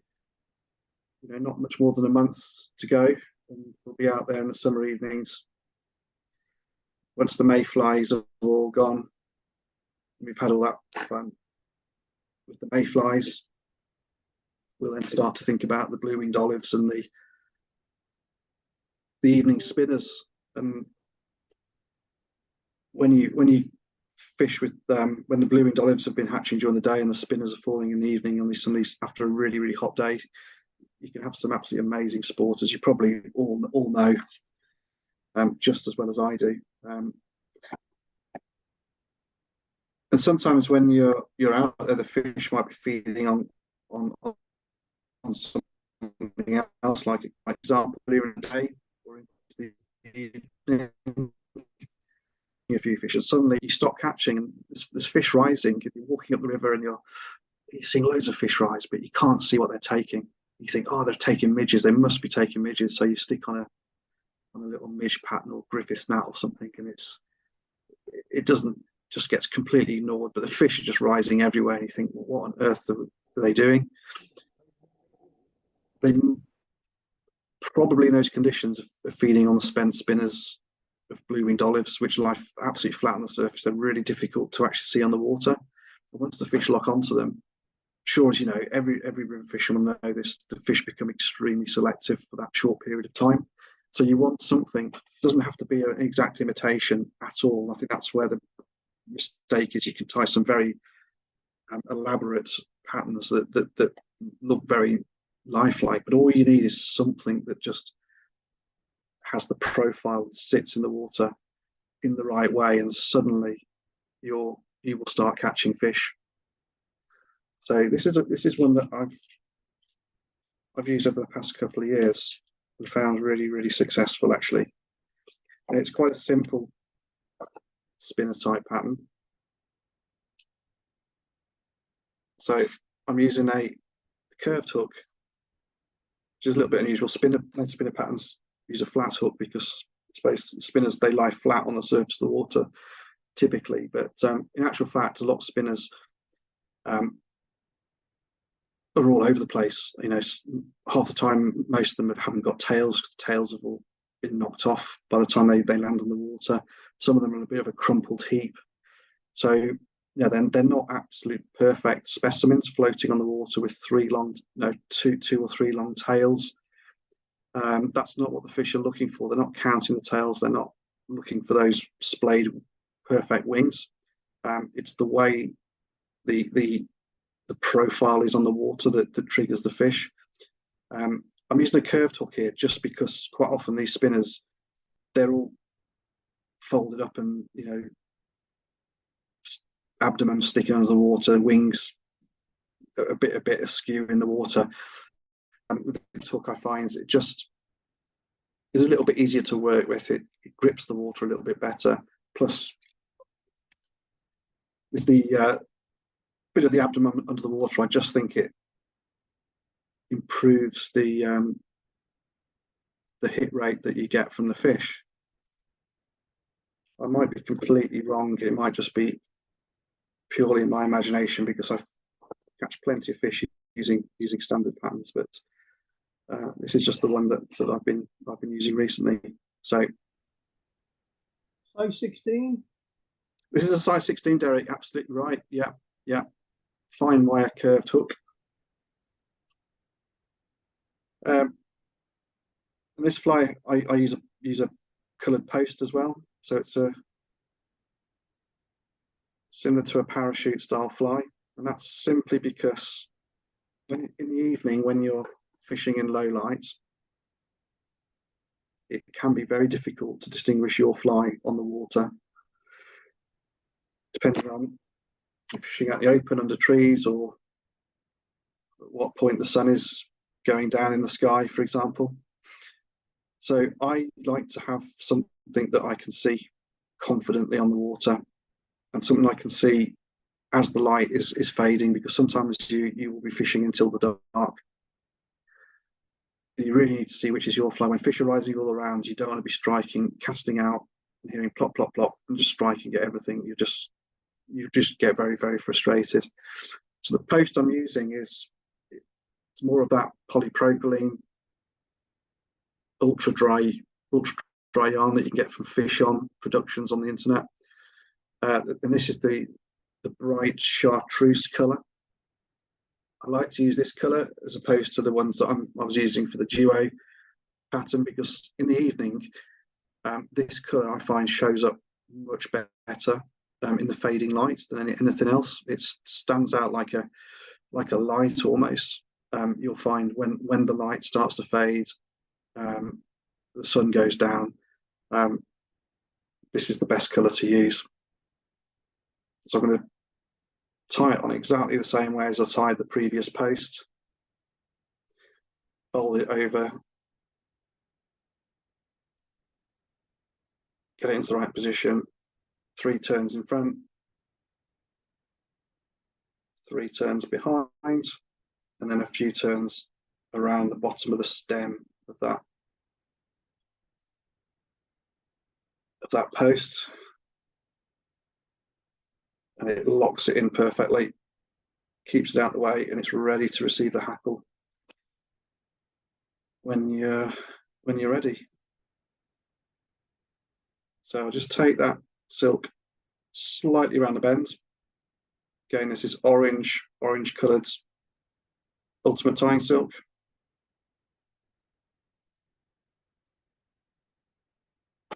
And for the body of this fly, these spinners tend to be quite an orangey colour.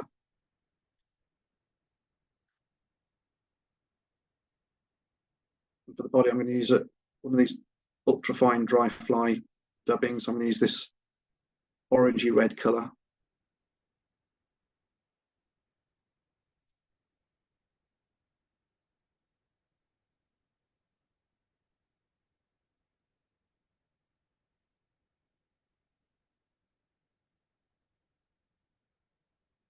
It's a case of dubbing it on with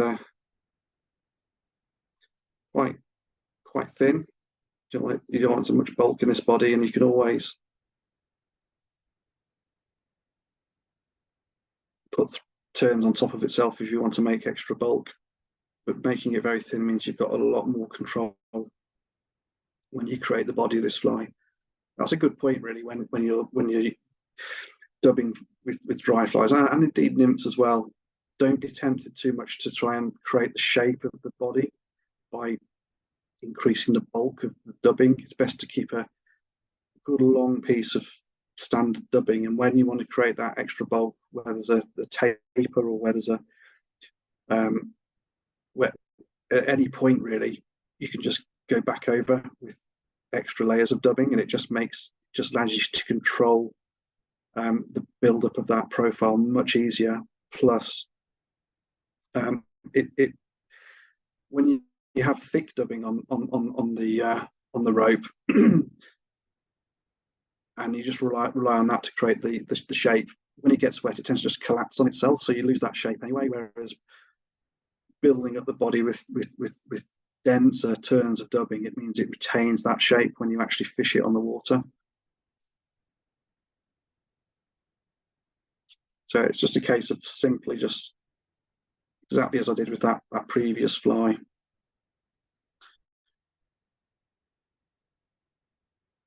Creating that body. And I'll take the thread just in front of that post. Okay. The hackle I'm going to use is a dyed blue dun hackle here.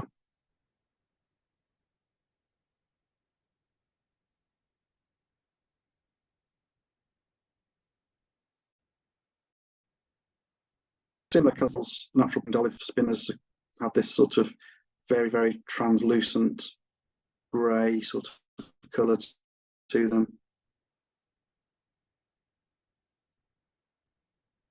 Probably doesn't make a huge amount of difference what colour it is when you're fishing a surface fly in the fading light. I mean, to be honest with you, I've used different versions of this fly if I've been stuck. I think the fish really made much difference. It's the profile and the presentation of this fly that makes all the difference, really. But it's nice to use something that has that natural translucency to it. So tie that hackle stem in. Then the way I wind this hackle is, you probably think I'm going to go and do a parachute again, but in fact I'm not going to do that on this fly. What I'm going to do is put standard turns in around the fly, around the post. So 2 turns behind the post, just as you would with a traditional hackled dry fly. And then in front of the post,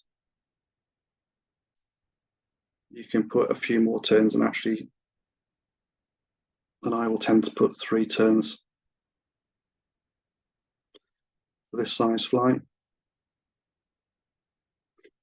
You can do 4. Let's put 4 in because these fibers are quite small. And then just tie that off with. I'll see the advantages of silk. Actually, it means it's got such low bulk to it, you can actually bury the silk into the fly, so it kind of makes up for any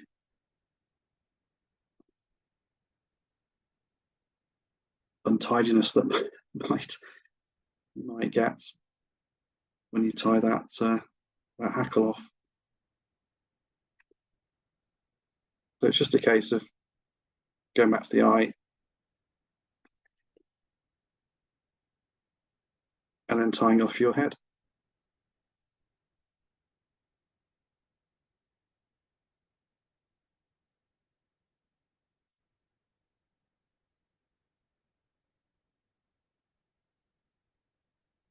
The other thing to note is when I cut these tying silks, because they're so tough, what you're not going to be able to do is just go in with the scissors and chop. It won't cut if you do that. So the best way to do is get some really sharp scissors, create a little V, and just slide it in and push it across the thread, as opposed to trying to chop the thread. Just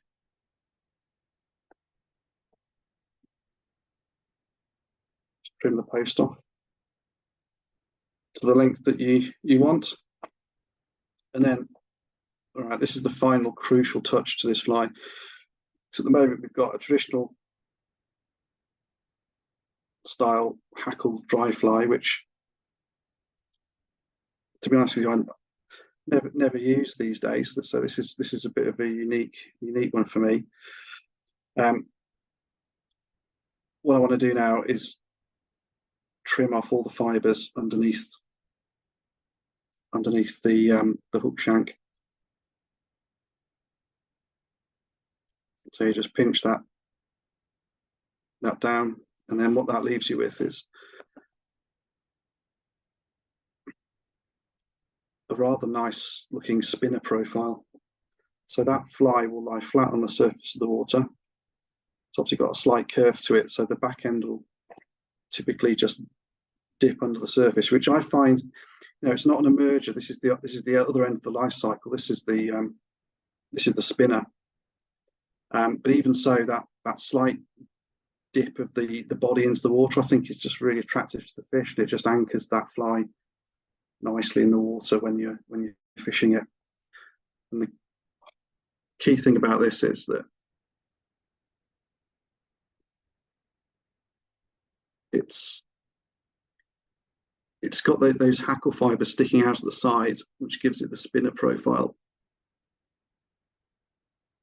But it will lie flat on the surface of the water with that hackle mimicking the wings lying flat on the surface. But unlike spinner patterns that just have 2 flat pieces of poly yarn or whatever sticking out the side, because the hackle goes all the way around, this is actually quite an aerodynamic fly, so it's not going to spin on the lead as much as other spinner patterns, I find. And when you're fishing this, it's a small fly, you want to be using quite fine tippet material. And of course, the combination of a fly that spins through the air and fine tippet material is an absolute nightmare for getting your line kinked up. So the reason I tie it like this, not as one of those flat winged spinner patterns, is that I don't want to create a helicopter fly. This will actually fly straight. It will land on the water. The fish only sees the footprint of it, so it looks exactly the same as a normal spinner pattern on the water. It's just a little bit more stable, and with that post sticking out the top, you can really pick that out from anything else on the surface or in the fading light. So it's just a useful pattern to have, and it's really effective. And the curved hook as well gives a really nice hookup rate. I think you miss a lot fewer takes, I find, with that style hook.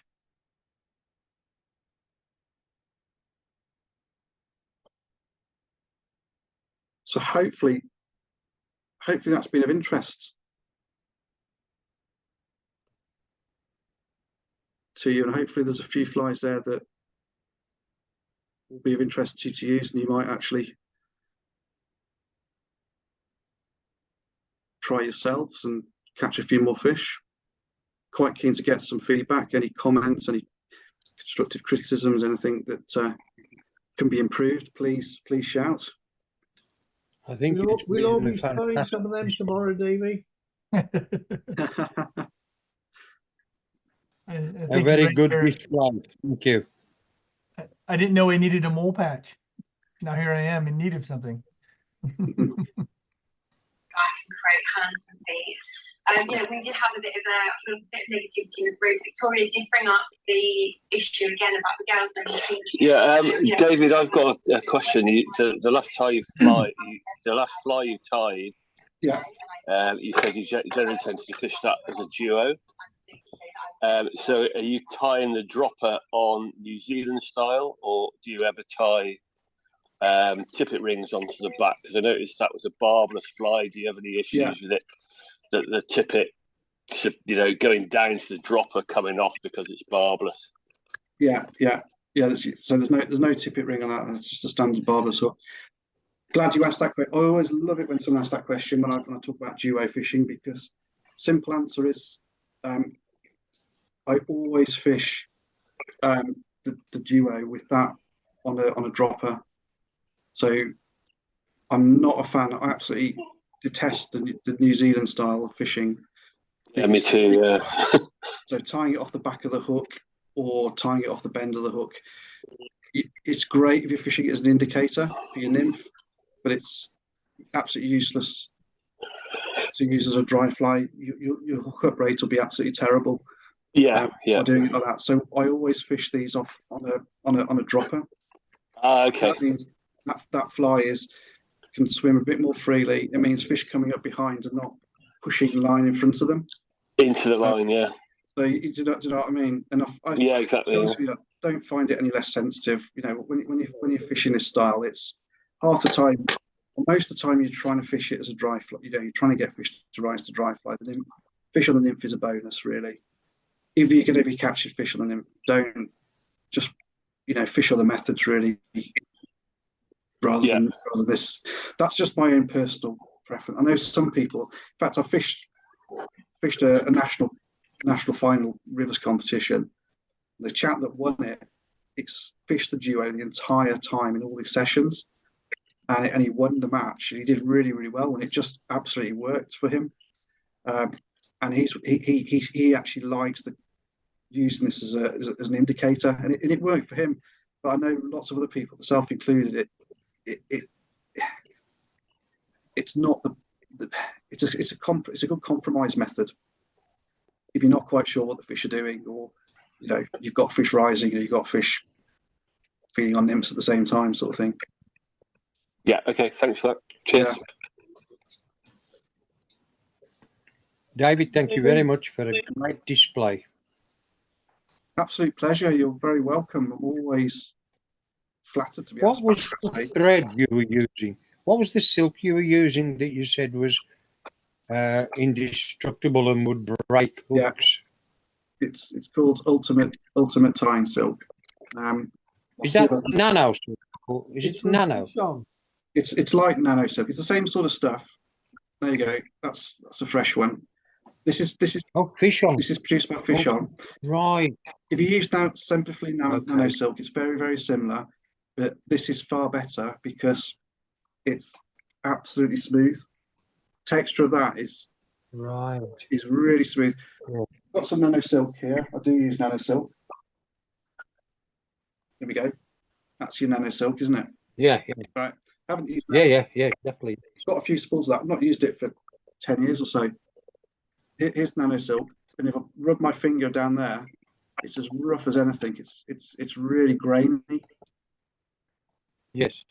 I mean, it's a bit of a fussy thing, really. But I find when you're actually you're tying a lot of flies, having that nice smooth feel really does help. I think in the quality of your tying. So for that reason, I Joe. would prefer the Fish On. But as Derek says, Yep, I think yep. there's some other brands coming out on the market that I probably haven't seen. Yes. And new ones that are coming out probably just as good. So you know, I'm certainly not under any commission to endorse Fish On or anything like that at all. It's just purely personal preference, and you know, this is the stuff I use. Well, thank you very much. Anyway, much You're welcome. appreciated. And you know, if there's anything else you want to know that I haven't explained properly, or any other details, then put it on the WhatsApp group, and I'll respond. If I can, Derek, would it be useful if I got some shots tomorrow?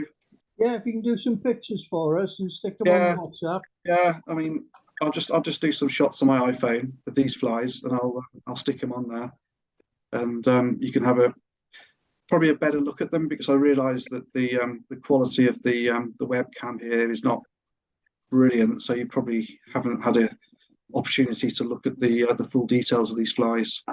If you'd have had the light on like you've got it on now, as well as your tying light, it probably would have shown up a lot better. Would it? Yeah, you're right, actually. Yeah. The only problem is it's too dark for me to see anything, so I probably would have made an absolute mess. Well, yeah. Thanks, Dave. Brilliant night. Appreciate You it. can tell I'm not a professional at this, can't you? Yeah. I might get one of those. What my wife said to me, she said I ought to get one of those ring light. One of those ring lights that the YouTubers, you know, the people on OnlyFans use. They're good. They are. I've got 2 of them. Have you? Yeah. Yeah. For his OnlyFans site. Is that for your OnlyFans site, Derek? No, when I do the step-by-steps that go on the website, yeah, I use a ring light and 2 LEDs as well. Yeah, I think I'll do that next time I do one of these Zoom things. I'll get a better setup. I'll get a ring. I think a ring light in front will be much better, because all I'm using is this. Yeah. This tying lamp here, which isn't. But if you leave the house light on behind you, you'll find it'll show up better. Yeah, the light is on actually here, but it's not very bright. Yeah. Still a good evening. Okay, well, I hope you enjoyed it. It's been brilliant. Really nice. Thank you. Talking to you, and I'll put the pictures up. Yeah, but Greg, the thing is, I think for all of us, we tried. Can you say that you have tried? Yes, I can say this. I'm really going to this process. Great night, Dave. Thank you. Okay. Cheers all. Good night. Thanks, Dave. Cheers, mate. Okay, you keep saying this is not your forte. What do you want me to do? Yeah, thanks very much. I do believe that I've contributed quite well in this process. I'm looking for the recording and I can't bloody find it.